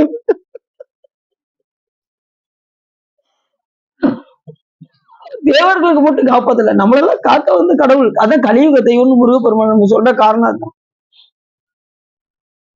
ஒரு துன்பம் தாங்க முடியாம இருக்கும்போது யாராவது காப்பாத்தணும், நம்ம எப்படி வாழ்நாள் முழுக்க அவங்கள மறக்க மாட்டோம். அப்படி நம்மளெல்லாம் ஆணவ மடத்துல இருந்து நம்மளெல்லாம் எடுப்பதற்காக முருகப்பெருமான் அவதாரம் செஞ்சு வந்திருக்காரு சாமி. அருவும் உருவும் அனாதியாய் பலவும் பிரம்மமாய் நின்ற ஒன்றாய் பலவாய் பிரம்மமாய் நின்ற ஜோதி பிளம்பு அது ஒரு மேனியாகி கருணைகூர் முகங்கள் 6 கரங்கள் 12 கொண்டு ஒரு திருமுருகன் வந்து உதித்தன அங்கு உலகம் உய்ய அப்படின்னு அந்த புராணத்தை சொல்வதற்கு நம்ம எல்லாம் உயிர்ப்பதற்காக முருகப்பெருமான் சாமி அதுக்காக அந்த 6ஆம் முகத்தை கொண்டு வந்தார். இந்த சகலவர்க்க ஆன்மாக்களை எல்லாம் எப்படியாவது உயிர்க்க வேண்டும் என்று முருகப்பெருமானாக வந்தார். கொடுத்தார் வந்தார். சாமியே சிவபெருமானே முருகராக நீங்க என்னை காப்பாற்ற வந்திருக்கீங்கிறது மட்டும் எனக்கு நல்லா தெரியுது சாமி அப்படின்னாரா ஜெயந்த் கனவுல. ஏன்னா தவம் இல்லாம சிவம் வராது. கனவுல சாமி காட்சி கொடுப்பாரு. ஆனா நேர்ல வரணும்னா தவம் செஞ்சாதான் சாமி வருவார். தவம் இல்லாம சிவம் தவமுடைய இருக்கே சொன்னாராம். சொன்னவே முருகன் நீங்க கவலைப்படாதீர்கள், உங்களை எல்லாம் தேவர்களை எல்லாம் சிறை மீட்டு உங்களை நல்வழி படுத்துவதற்காக யான் வந்திருக்கின்றேன். போரோடு நான் என்ன செய்யறேன், திருச்செந்தூரில் வந்து தங்கியிருக்கின்றேன் அப்படின்னாராம். யார்கிட்ட? ஜெயந்தனுடைய கனவுல சொன்னார். கவலைப்படாதீங்கன்னு சொல்லி ஆதரவு கொடுத்தாராம். அதுதான் ரொம்ப முக்கியம். இப்ப என்னன்னா, இப்போ இந்த நோயில இருக்கான்னு வச்சுக்கோங்களேன், அவனை போய் என்னது அடப்பா அப்படின்னு ஏதாவது ஒரு சாதாரண ஒரு நோயை கூட அவங்க என்ன செய்வாங்க, பெரிய இதை நோயாக்கி கூட கொஞ்சம் நோயாக்கி என்ன செய்வாங்க, ஆள் இல்லாம போயிடுவாங்க. அப்படிலாம் ஆளுங்க இருக்காங்க நிறைய பேர். எந்த நோயினாலும் வரலாம், இந்த நோய் வரவே கூடாது அப்படின்னு அது பாதி. அதாவது நோயில கூட அப்படி அதிர்ச்சியை சொன்னோம்னு வச்சுக்கோங்க, இருக்கிற நோய் கூட கொஞ்சம் அதிகம் ஆகும். நோய் வந்து என்ன ஆயிரும், வீரியம் கூட ஆரம்பிச்சிடும். அப்படி இப்பேற்பட்ட நோயா இருந்தவங்க கூட நீங்க ஆறுதல் சொல்லுங்க, நோய் அப்படி குணமாயிடும். இதெல்லாம் ஒரு நோயா, கேன்சர்லாம் ஒரு நோயா, எத்தனை பேர் தப்பிச்சிருக்காங்க தெரியுமா அப்படின்னு சொல்லி அவங்களுக்கு ஆதரவு சொல்லுங்க, நோயில இருந்து அவங்க மீண்டுருவாங்க. ஒரு டாக்டர்கிட்ட 2 சர்டிபிகேட்டை கொண்டு போய் கொடுத்தாங்க. ஒருத்தருக்கு வந்து இதயத்துல அடப்பு, ஒருத்தருக்கு வந்து இதயத்துல அடப்பு இல்லை. 2 இதையும் வாங்கி மாத்தி கொடுத்துட்டாரு சர்டிபிகேட்டை. இப்ப ஒண்ணு இல்லாத அந்த சர்டிபிகேட் பார்த்தா ஐயோ எனக்கு ஒரு ஓட்ட இருக்கா, அடப்பு இருக்குன்னு நினைச்சே அவருக்கு என்ன ஆயிடுச்சான், அந்த அடப்பு இருக்க அதை போய் சர்டிபிகேட்டை பார்த்தா பாருங்க, ஆனா நமக்கு ஒண்ணுமே இல்லை நினைச்சாலும் அவருக்கு சரியா போயிடுச்சான். எப்படி பாருங்க. அதனால யாரையுமே என்ன செய்யக்கூடாது, நோய் உள்ளவங்களெல்லாம் இகழ்ச்சியா பேசிடக்கூடாது. அது நமக்கே வந்து சேர்ந்துடும். உனக்கு சுகர் இருக்காகும், ஐயோ நானும் என்ன 600 வளவும் பாத்துக்கப்பா அப்படின்னு அப்படி சொல்லலாமா? அது நமக்கு வந்து 600. அதனால யாரையும் என்ன செய்யக்கூடாது, இகழ்ச்சியா எதுக்கும். அதாவது நல்ல விட மாதிரி எதுக்கும் போய் டாக்டர் பாருக்கான் என்னக்கா நீ அப்படிலாம் இருக்காங்க. அடுத்தவங்களுக்கு இதுன்னா இவங்களுக்கு கொண்டாட்டமா இருக்கும். அந்த மாதிரிலாம் இருக்காங்க நிறைய பேர். எங்க வீட்டு பக்கத்துல எல்லாம் பாத்தீங்கன்னா ரொம்ப மோசம். அடுத்தவங்களுக்கு ஏதோ வந்துருச்சுன்னா கூடி உட்காந்து பேசுவாங்க. அதான் எல்லாம் பாத்தீங்களா, நான் ஒண்ணுதான் சொன்னேன், இங்க எல்லாத்தையும் வந்துருது, எங்க வீட்டு பக்கத்துலயே அப்படித்தான் அப்படிங்கிறது. இதெல்லாம் இயல்பா நடக்கக்கூடியது. ஆகையினால நம்ம என்ன அதே போல இப்ப அவங்க எல்லாம் துன்பப்பட்டுக்கிட்டு இருக்கும்போது முருகப்பெருமான் என்ன செஞ்சாரு, ஆறுதலாக. அதுக்காக சொல்ல வந்த இந்த கதையை முருகப்பெருமான் ஆறுதலாக சொன்னதே அவங்களுக்கு கொஞ்சம் தறி வந்துச்சு. ஆகா முருகப்பெருமான் நம்மளையெல்லாம் மீட்பதற்காக திருச்செந்தூர் வந்துட்டாரு அப்படிங்கிற அவங்களுக்கு தைரியம் வந்துச்சு என்று சொல்லி இதுகாரம் உள்ளம் நிறைந்து உகை சிறந்து இந்த திருச்செந்தூர் புராணத்தை நீங்க கேட்டதுன்னா உங்களுடைய வல்வினை கரைந்து திருவருள் உரையும் என்று சொல்லி திருப்பூர் பாடி அடியின் உரையை நிறைவு செய்கின்றேன். ஜெயந்திபுரம் அடுத்து வந்து திருச்செந்தூருடைய இதெல்லாம் சிறப்ப சொல்ல போறாரு. முருகப்பெருமான் திருச்செந்தூர் தான் சொன்னோம்ல, அந்த திருச்செந்தூர் இதெல்லாம் நான் எடுத்து சொல்கின்றேன் என்று அந்த அவதாரத்திற்கு முடியுது. அடுத்து ஜெயந்திபுர அத்தியாயம் நம்ம தொடர்ந்து என்னைக்கு பார்ப்போம்? திங்கக்கிழமை இருக்காது, திங்கக்கிழமை பார்த்துரும். சரி, அவதாரம் புரிஞ்சிச்சா? முருகப்பெருமானுடைய அவதாரம். ஆமா, செவ்வாய்க்கிழமை. நாளைக்கு சொற்பொழி இருக்கு. நாளைக்கு அப்பூதியடிகள், நாளைக்கு அப்பூதியடிகள் எல்லாம் வந்து சரி. நாளைக்கு சொற்பொழி இருக்குதா? நாளைக்கு அப்பூதியடிகள். இன்னைக்கு குரு பூஜை. இன்னைக்கு அப்பூதியடிகள் தான் பேசலாம்னு பார்த்தேன். நேற்று திருச்செந்தூர் தடைப்பட்டதுனால இன்னைக்கு திருச்செந்தூர் புராணத்தை பேசுவோம். நாளைக்கு அப்பூதியடிகள் பார்த்துருவோம். இன்னைக்கு இருக்கு அந்த குரு பூஜை. நாளைக்கு தொடர்ந்து வந்து கேளுங்க. அப்பூதியடிகள் ரொம்ப சிறப்பான நயனர். குரு வழிபாடு, திருநாவுக்கரசு பெருமானையே நினைந்து அவரையே குருவாக கொண்டு அவரையே சிவமாக பாவித்து மோட்சம் அடைந்த ஒரு மிகப்பெரிய ஒரு அடியார் அப்பூதியடிகள். ஆமா, அந்த நாளைக்கு வரும். சரி, எல்லாம் கேட்டு பயனடையுமாறு உங்களை அன்போடு கேட்டு வேற உள்ளம் நிறைந்து உதவி சிறந்து இந்த திருச்செந்தூர் புராணத்தை நீங்க கேட்டதுன்னா உங்களுடைய வல்வினை கரைந்து திருவருள் உரையும் என்று சொல்லி திருப்பூர் பாடி அடியின் உரையை நிறைவேற்றி